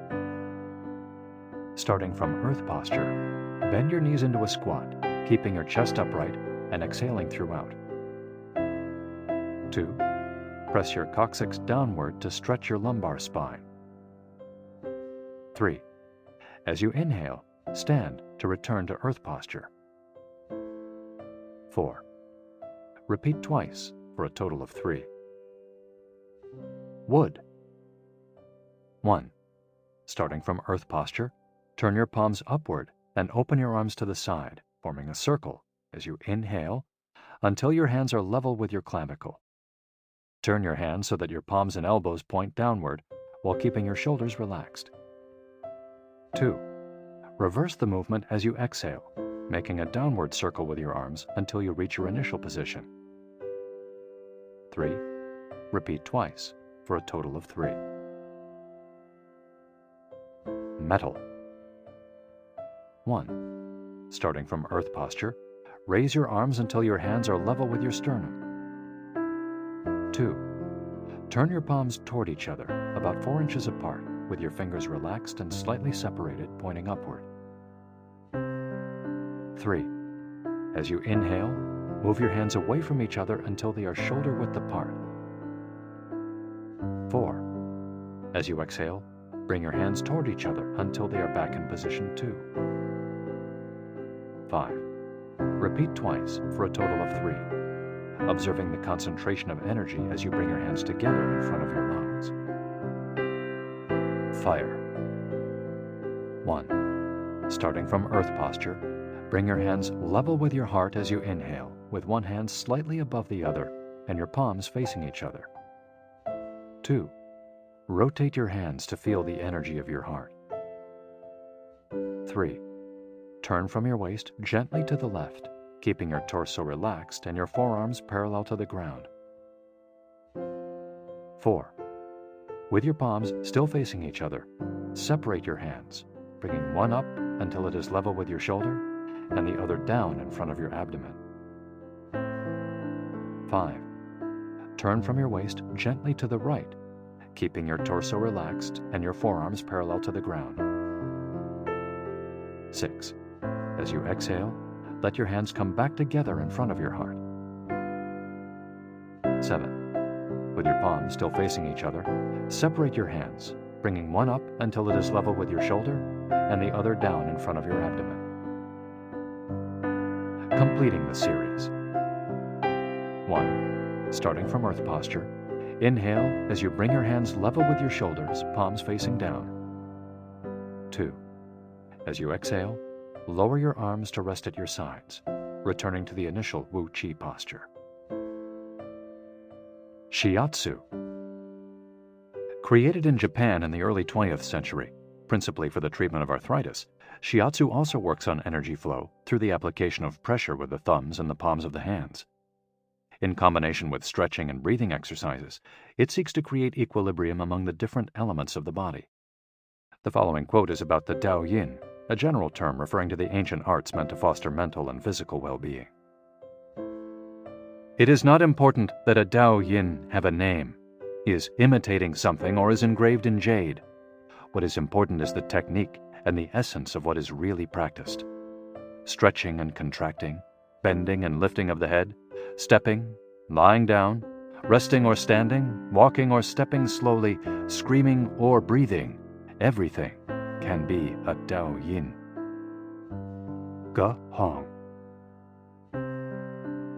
Breathe better, live longer. The book Xiu Qian Shishu, known in the West as 10 Books on the Cultivation of Perfection, dates back to the 13th century and is a compendium of materials from diverse sources on developing the mind and body. It quotes, among others, the celebrated Chinese doctor and essayist Sun Simiao, who lived during the 6th century. Sun Simiao was a proponent of a technique called the 6 healing sounds, which involves the coordination of movement, breathing, and pronouncing sounds with the purpose of bringing our souls to a place of calm. The 6 sounds are XU, pronounced like shh, with a deep sigh, which is associated with the liver. HE, pronounced like her, with a yawn, which is associated with the heart. SI, pronounced like sir, with a slow exhale, which is associated with the lungs. CHUI, pronounced like chui, with a forceful exhale, which is also associated with the kidneys. H-O-O, pronounced like who, which is associated with the spleen, and X-I, pronounced like shi, which connects the whole body. The following poem by Sun Simyao offers clues about how to live well according to the season. It reminds us of the importance of breathing and suggests that as we breathe, we visualize the organs associated with each of the healing sounds. In spring, breathe shh for clear eyes, and so wood can aid your liver. In summer, reach for her, so that heart and fire can be at peace. In fall, breathe sir to stabilize and gather metal, keeping the lungs moist. For the kidneys, next, breathe chui and see your inner waters calm. The triple heater needs your shi to expel all heat and troubles. In all 4 seasons, take deep breaths so your spleen can process food. And of course, avoid exhaling noisily. Don't let even your own ears hear you. The practice is most excellent and will help preserve your divine elixir. It might feel confusing to be presented with all the Eastern traditions we've introduced in this chapter. The takeaway is that they all combine a physical exercise with an awareness of our breath. These 2 components, movements and breath, help us to bring our consciousness in line with our body, instead of allowing our mind to be carried away by the sea of daily worries. Most of the time, we're just not aware enough of our breathing.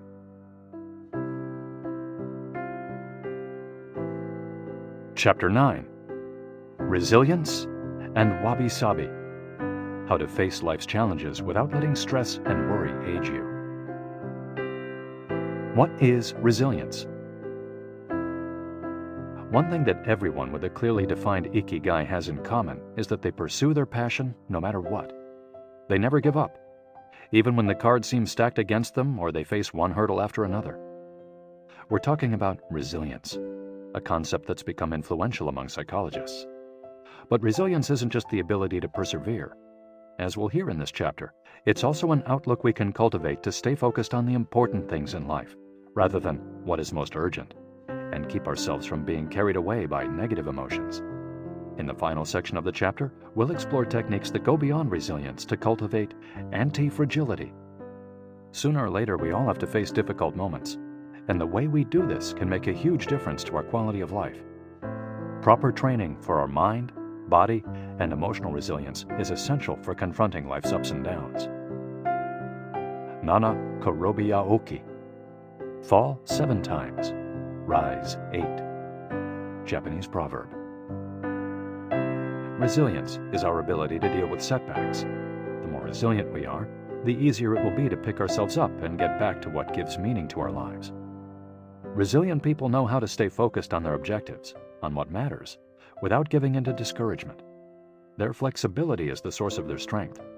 They know how to adapt to change and to reversals of fortune. They concentrate on the things they can control and don't worry about those they can't.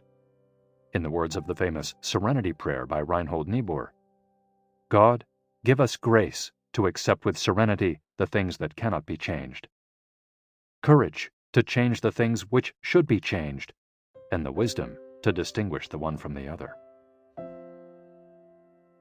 Emotional resilience through Buddhism and Stoicism. Siddhartha Gautama, Buddha, was born a prince of Kapilavastu, Nepal, and grew up in a palace surrounded by riches.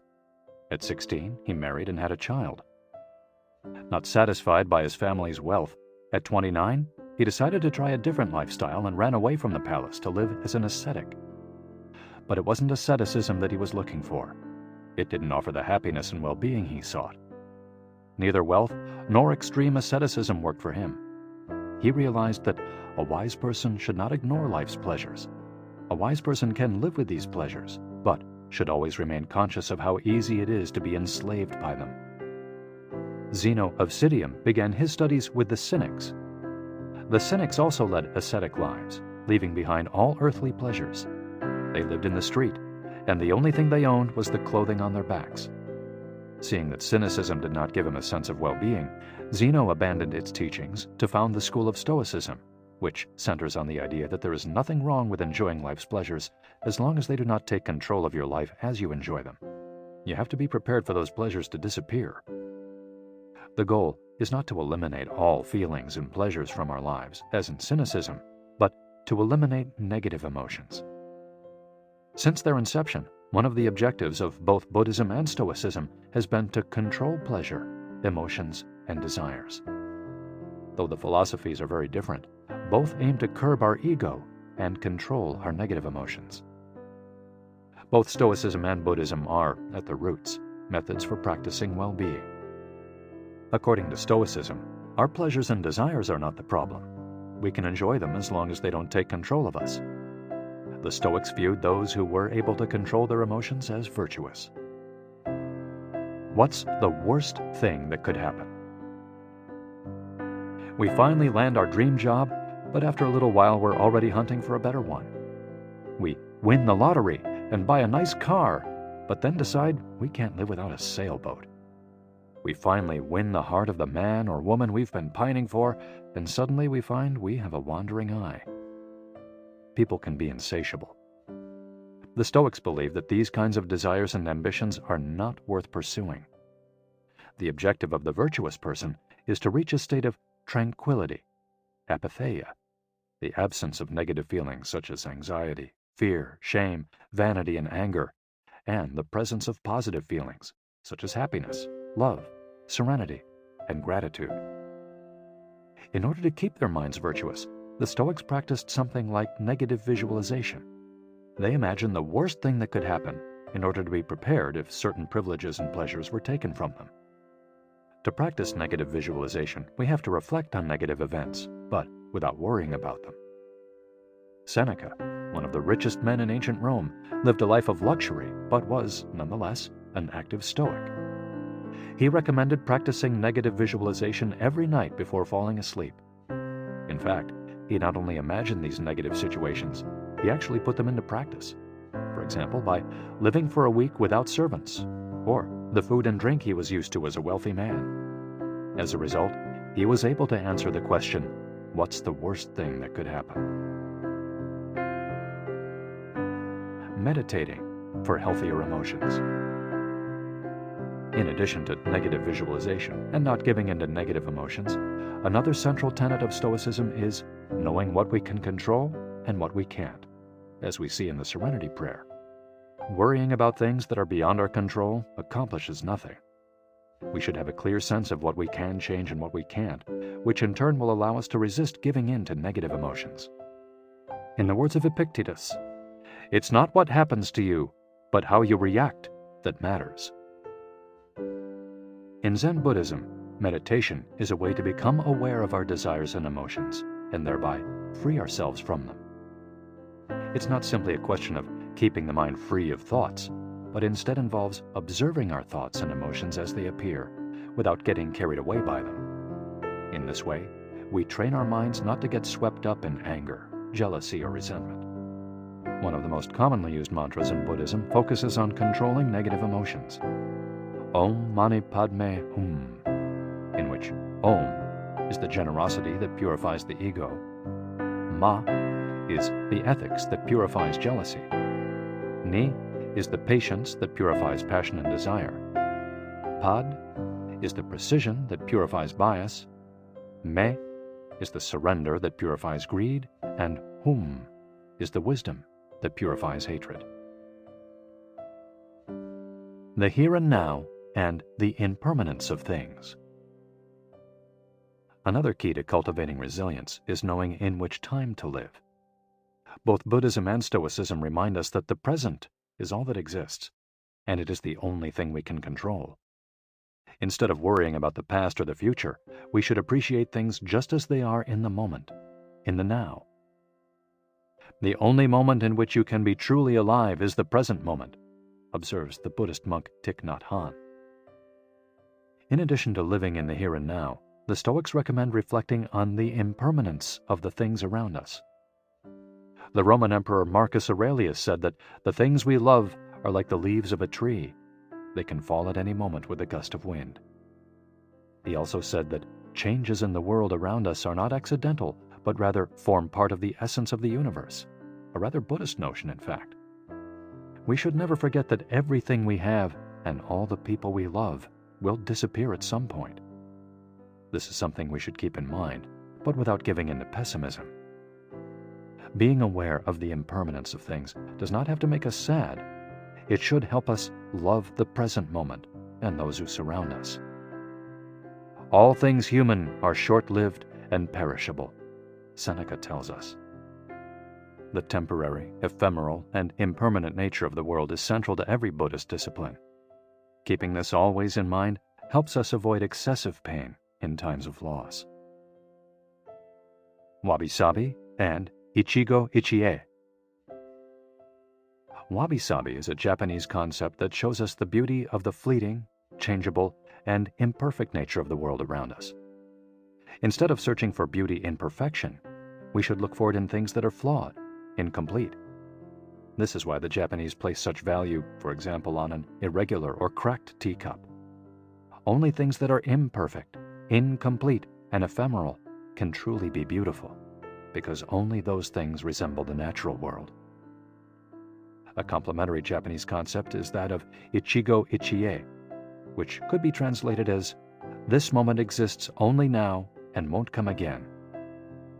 It's heard most often in social gatherings as a reminder that each encounter, whether with friends, family, or strangers, is unique and will never be repeated, meaning that we should enjoy the moment and not lose ourselves in worries about the past or the future. The concept is commonly used in tea ceremonies, Zen meditation, and Japanese martial arts, all of which place emphasis on being present in the moment. In the West, we've grown accustomed to the permanence of the stone buildings and cathedrals of Europe, which sometimes gives us the sense that nothing changes, making us forget about the passage of time. Greco-Roman architecture adores symmetry, sharp lines, imposing facades, and buildings and statues of the gods that outlast the centuries. Japanese architecture, on the other hand, doesn't try to be imposing or perfect, because it is built in the spirit of wabi-sabi. The tradition of making structures out of wood presupposes their impermanence and the need for future generations to rebuild them. Japanese culture accepts the fleeting nature of the human being and everything we create. The grand shrine of Ise, for example, has been rebuilt every 20 years for centuries. The most important thing is not to keep the building standing for generations, but to preserve customs and traditions, things that can withstand the passage of time better than structures made by human hands. The key is to accept that there are certain things over which we have no control, like the passage of time and the ephemeral nature of the world around us. Ichigo-ichie teaches us to focus on the present and enjoy each moment that life brings us. This is why it's so important to find and pursue our Ikigai. Wabi-sabi teaches us to appreciate the beauty of imperfection as an opportunity for growth. Beyond resilience, anti-fragility. As the legend goes, the first time Hercules faced the Hydra, he despaired when he discovered that cutting off one of its heads meant that two would grow back in its place. He would never be able to kill the beast if it got stronger with every wound. As Nassim Nicholas Taleb explains in Anti-Fragile, Things That Gain from Disorder, we use the word fragile to describe people, things, and organizations that are weakened when harmed, and the words robust and resilient for things that are able to withstand harm without weakening. But we don't have a word for things that get stronger when harmed, up to a point. To refer to the kind of power possessed by the Hydra of Lerna, to talk about things that get stronger when they are harmed, Taleb proposed the term anti-fragile. Anti-fragility is beyond resilience or robustness. The resilient resists shocks and stays the same. The anti-fragile gets better.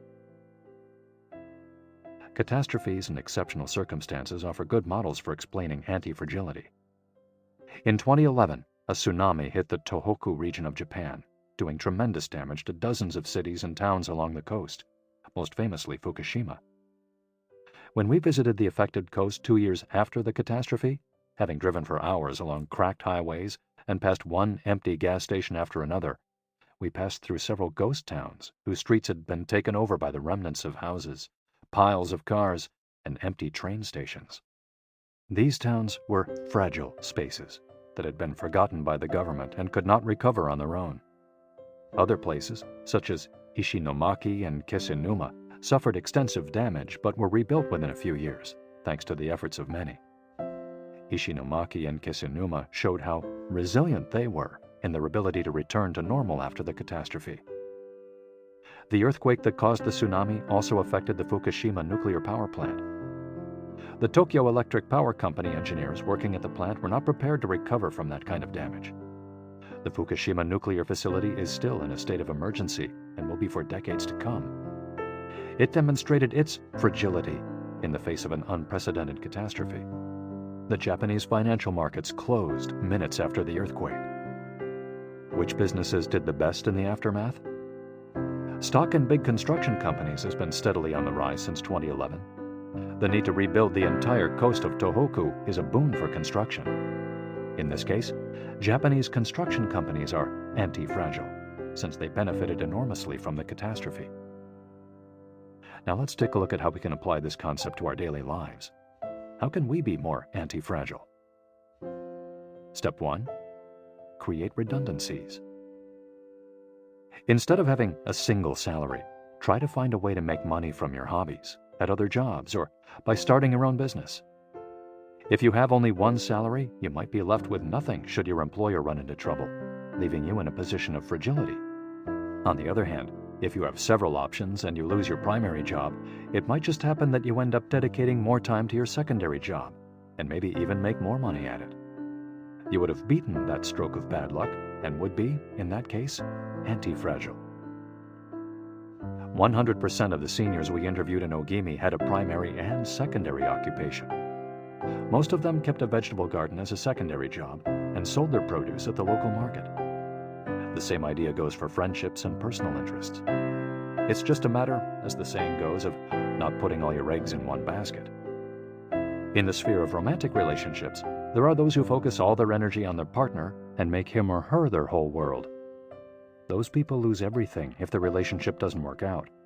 Whereas, if they've cultivated strong friendships and a full life along the way, they'll be in a better position to move on at the end of a relationship. They'll be anti-fragile.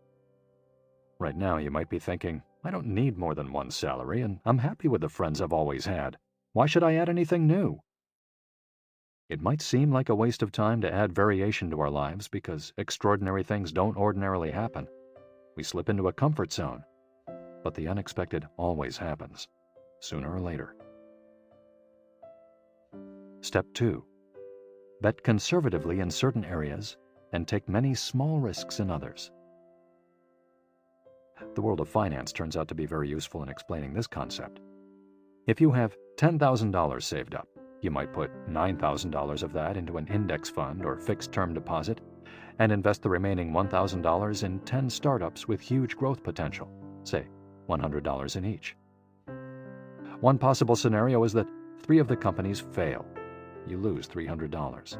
The value of 3 other companies goes down. You lose another $100 or $200. The value of 3 goes up. You make $100 or $200. And the value of one of the startups increases 20-fold. You make nearly $2,000, or maybe even more. You still make money, even if 3 of the businesses go completely belly up. You've benefited from the damage, just like the Hydra. The key to becoming anti-fragile is taking on small risks that might lead to great reward without exposing ourselves to dangers that might sink us, such as investing $10,000 in a fund of questionable reputation that we saw advertised in the newspaper. Step 3.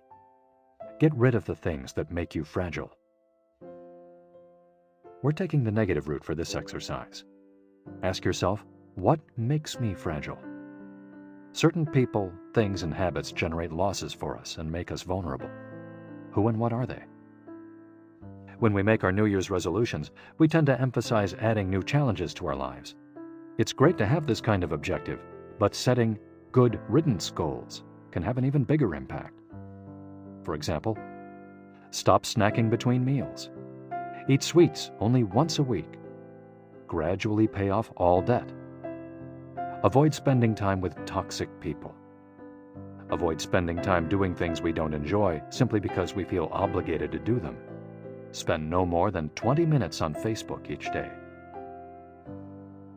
To build resilience into our lives, we shouldn't fear adversity because each setback is an opportunity for growth. If we adopt an anti-fragile attitude, we'll find a way to get stronger with every blow, refining our lifestyle and staying focused on our Ikigai. Taking a hit or two can be viewed as either a misfortune or an experience that we can apply to all areas of our lives as we continually make corrections and set new and better goals. As Taleb writes in Anti-Fragile, we need randomness, mess, adventures, uncertainty, self-discovery, hear traumatic episodes, all these things that make life worth living. We encourage those interested in the concept of anti-fragility to read Nassim Nicholas Taleb's Anti-Fragile. Life is pure imperfection, as the philosophy of wabi-sabi teaches us, and the passage of time shows us that everything is fleeting. But if you have a clear sense of your Ikigai, each moment will hold so many possibilities that it will seem almost like an eternity.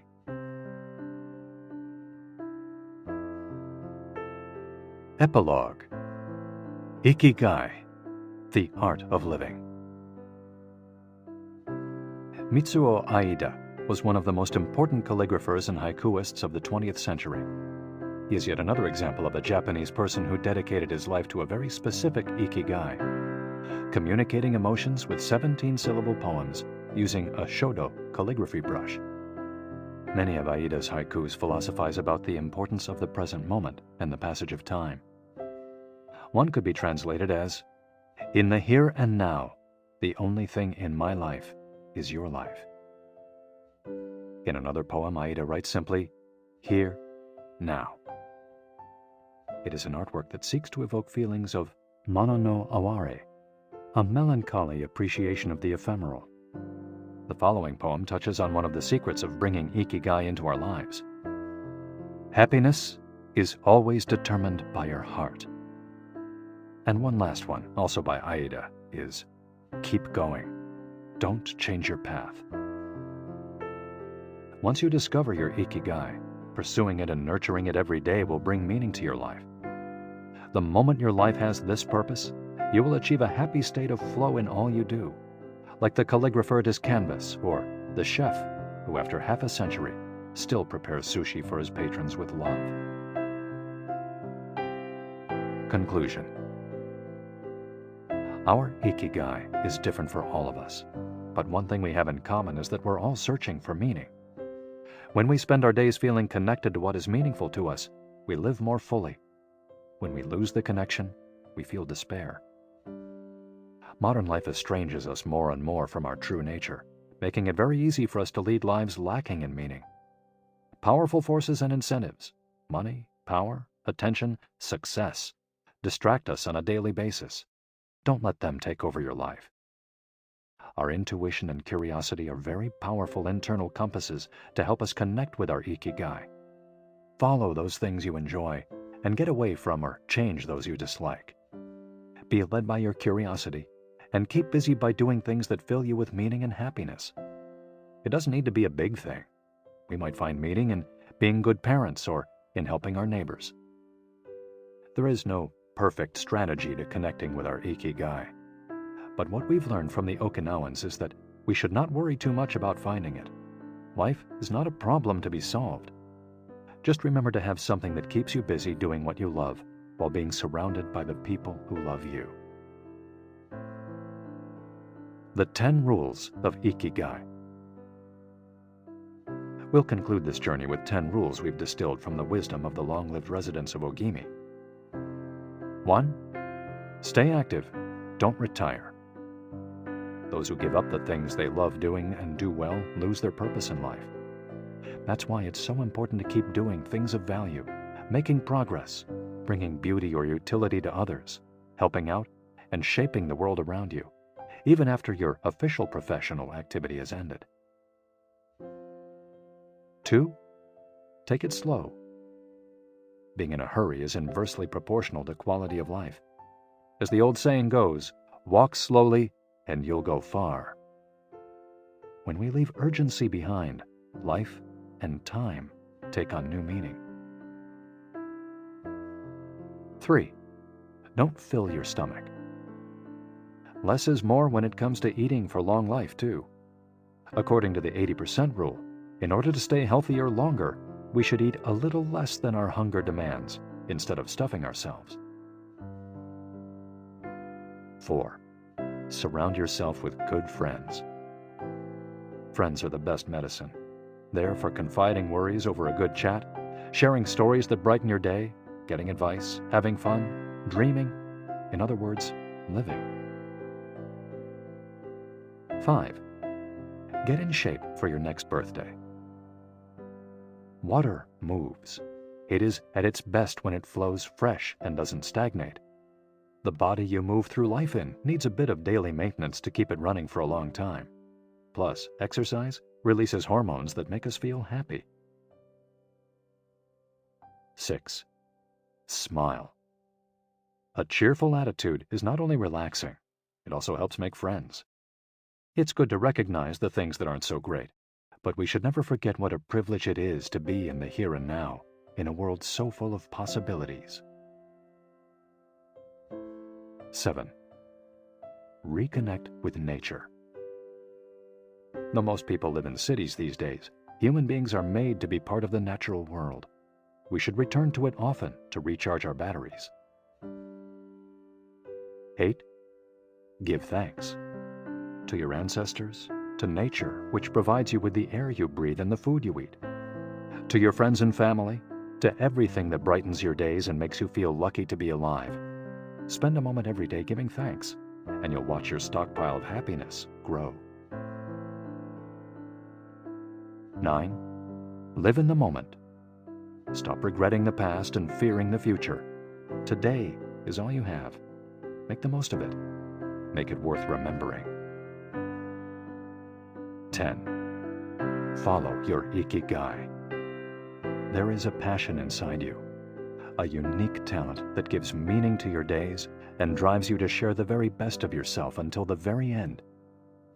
If you don't know what your Ikigai is yet, as Viktor Frankl says, your mission is to discover it. The authors of this audiobook wish you a long, happy, and purposeful life. Thank you for joining us. Hector Garcia and Francesc Miralles. You've been listening to Ikigai, The Japanese Secret to a Long and Happy Life by Hector Garcia and Francesc Miralles, narrated by Walter Dixon. If you've enjoyed this audiobook and this performance, then please visit our website, gildanmedia.com. That's GILDANMEDIA.com, where you'll find a wide selection of titles in business and finance, personal development, psychology, and much, much more. And thank you for being a Gildan audio listener.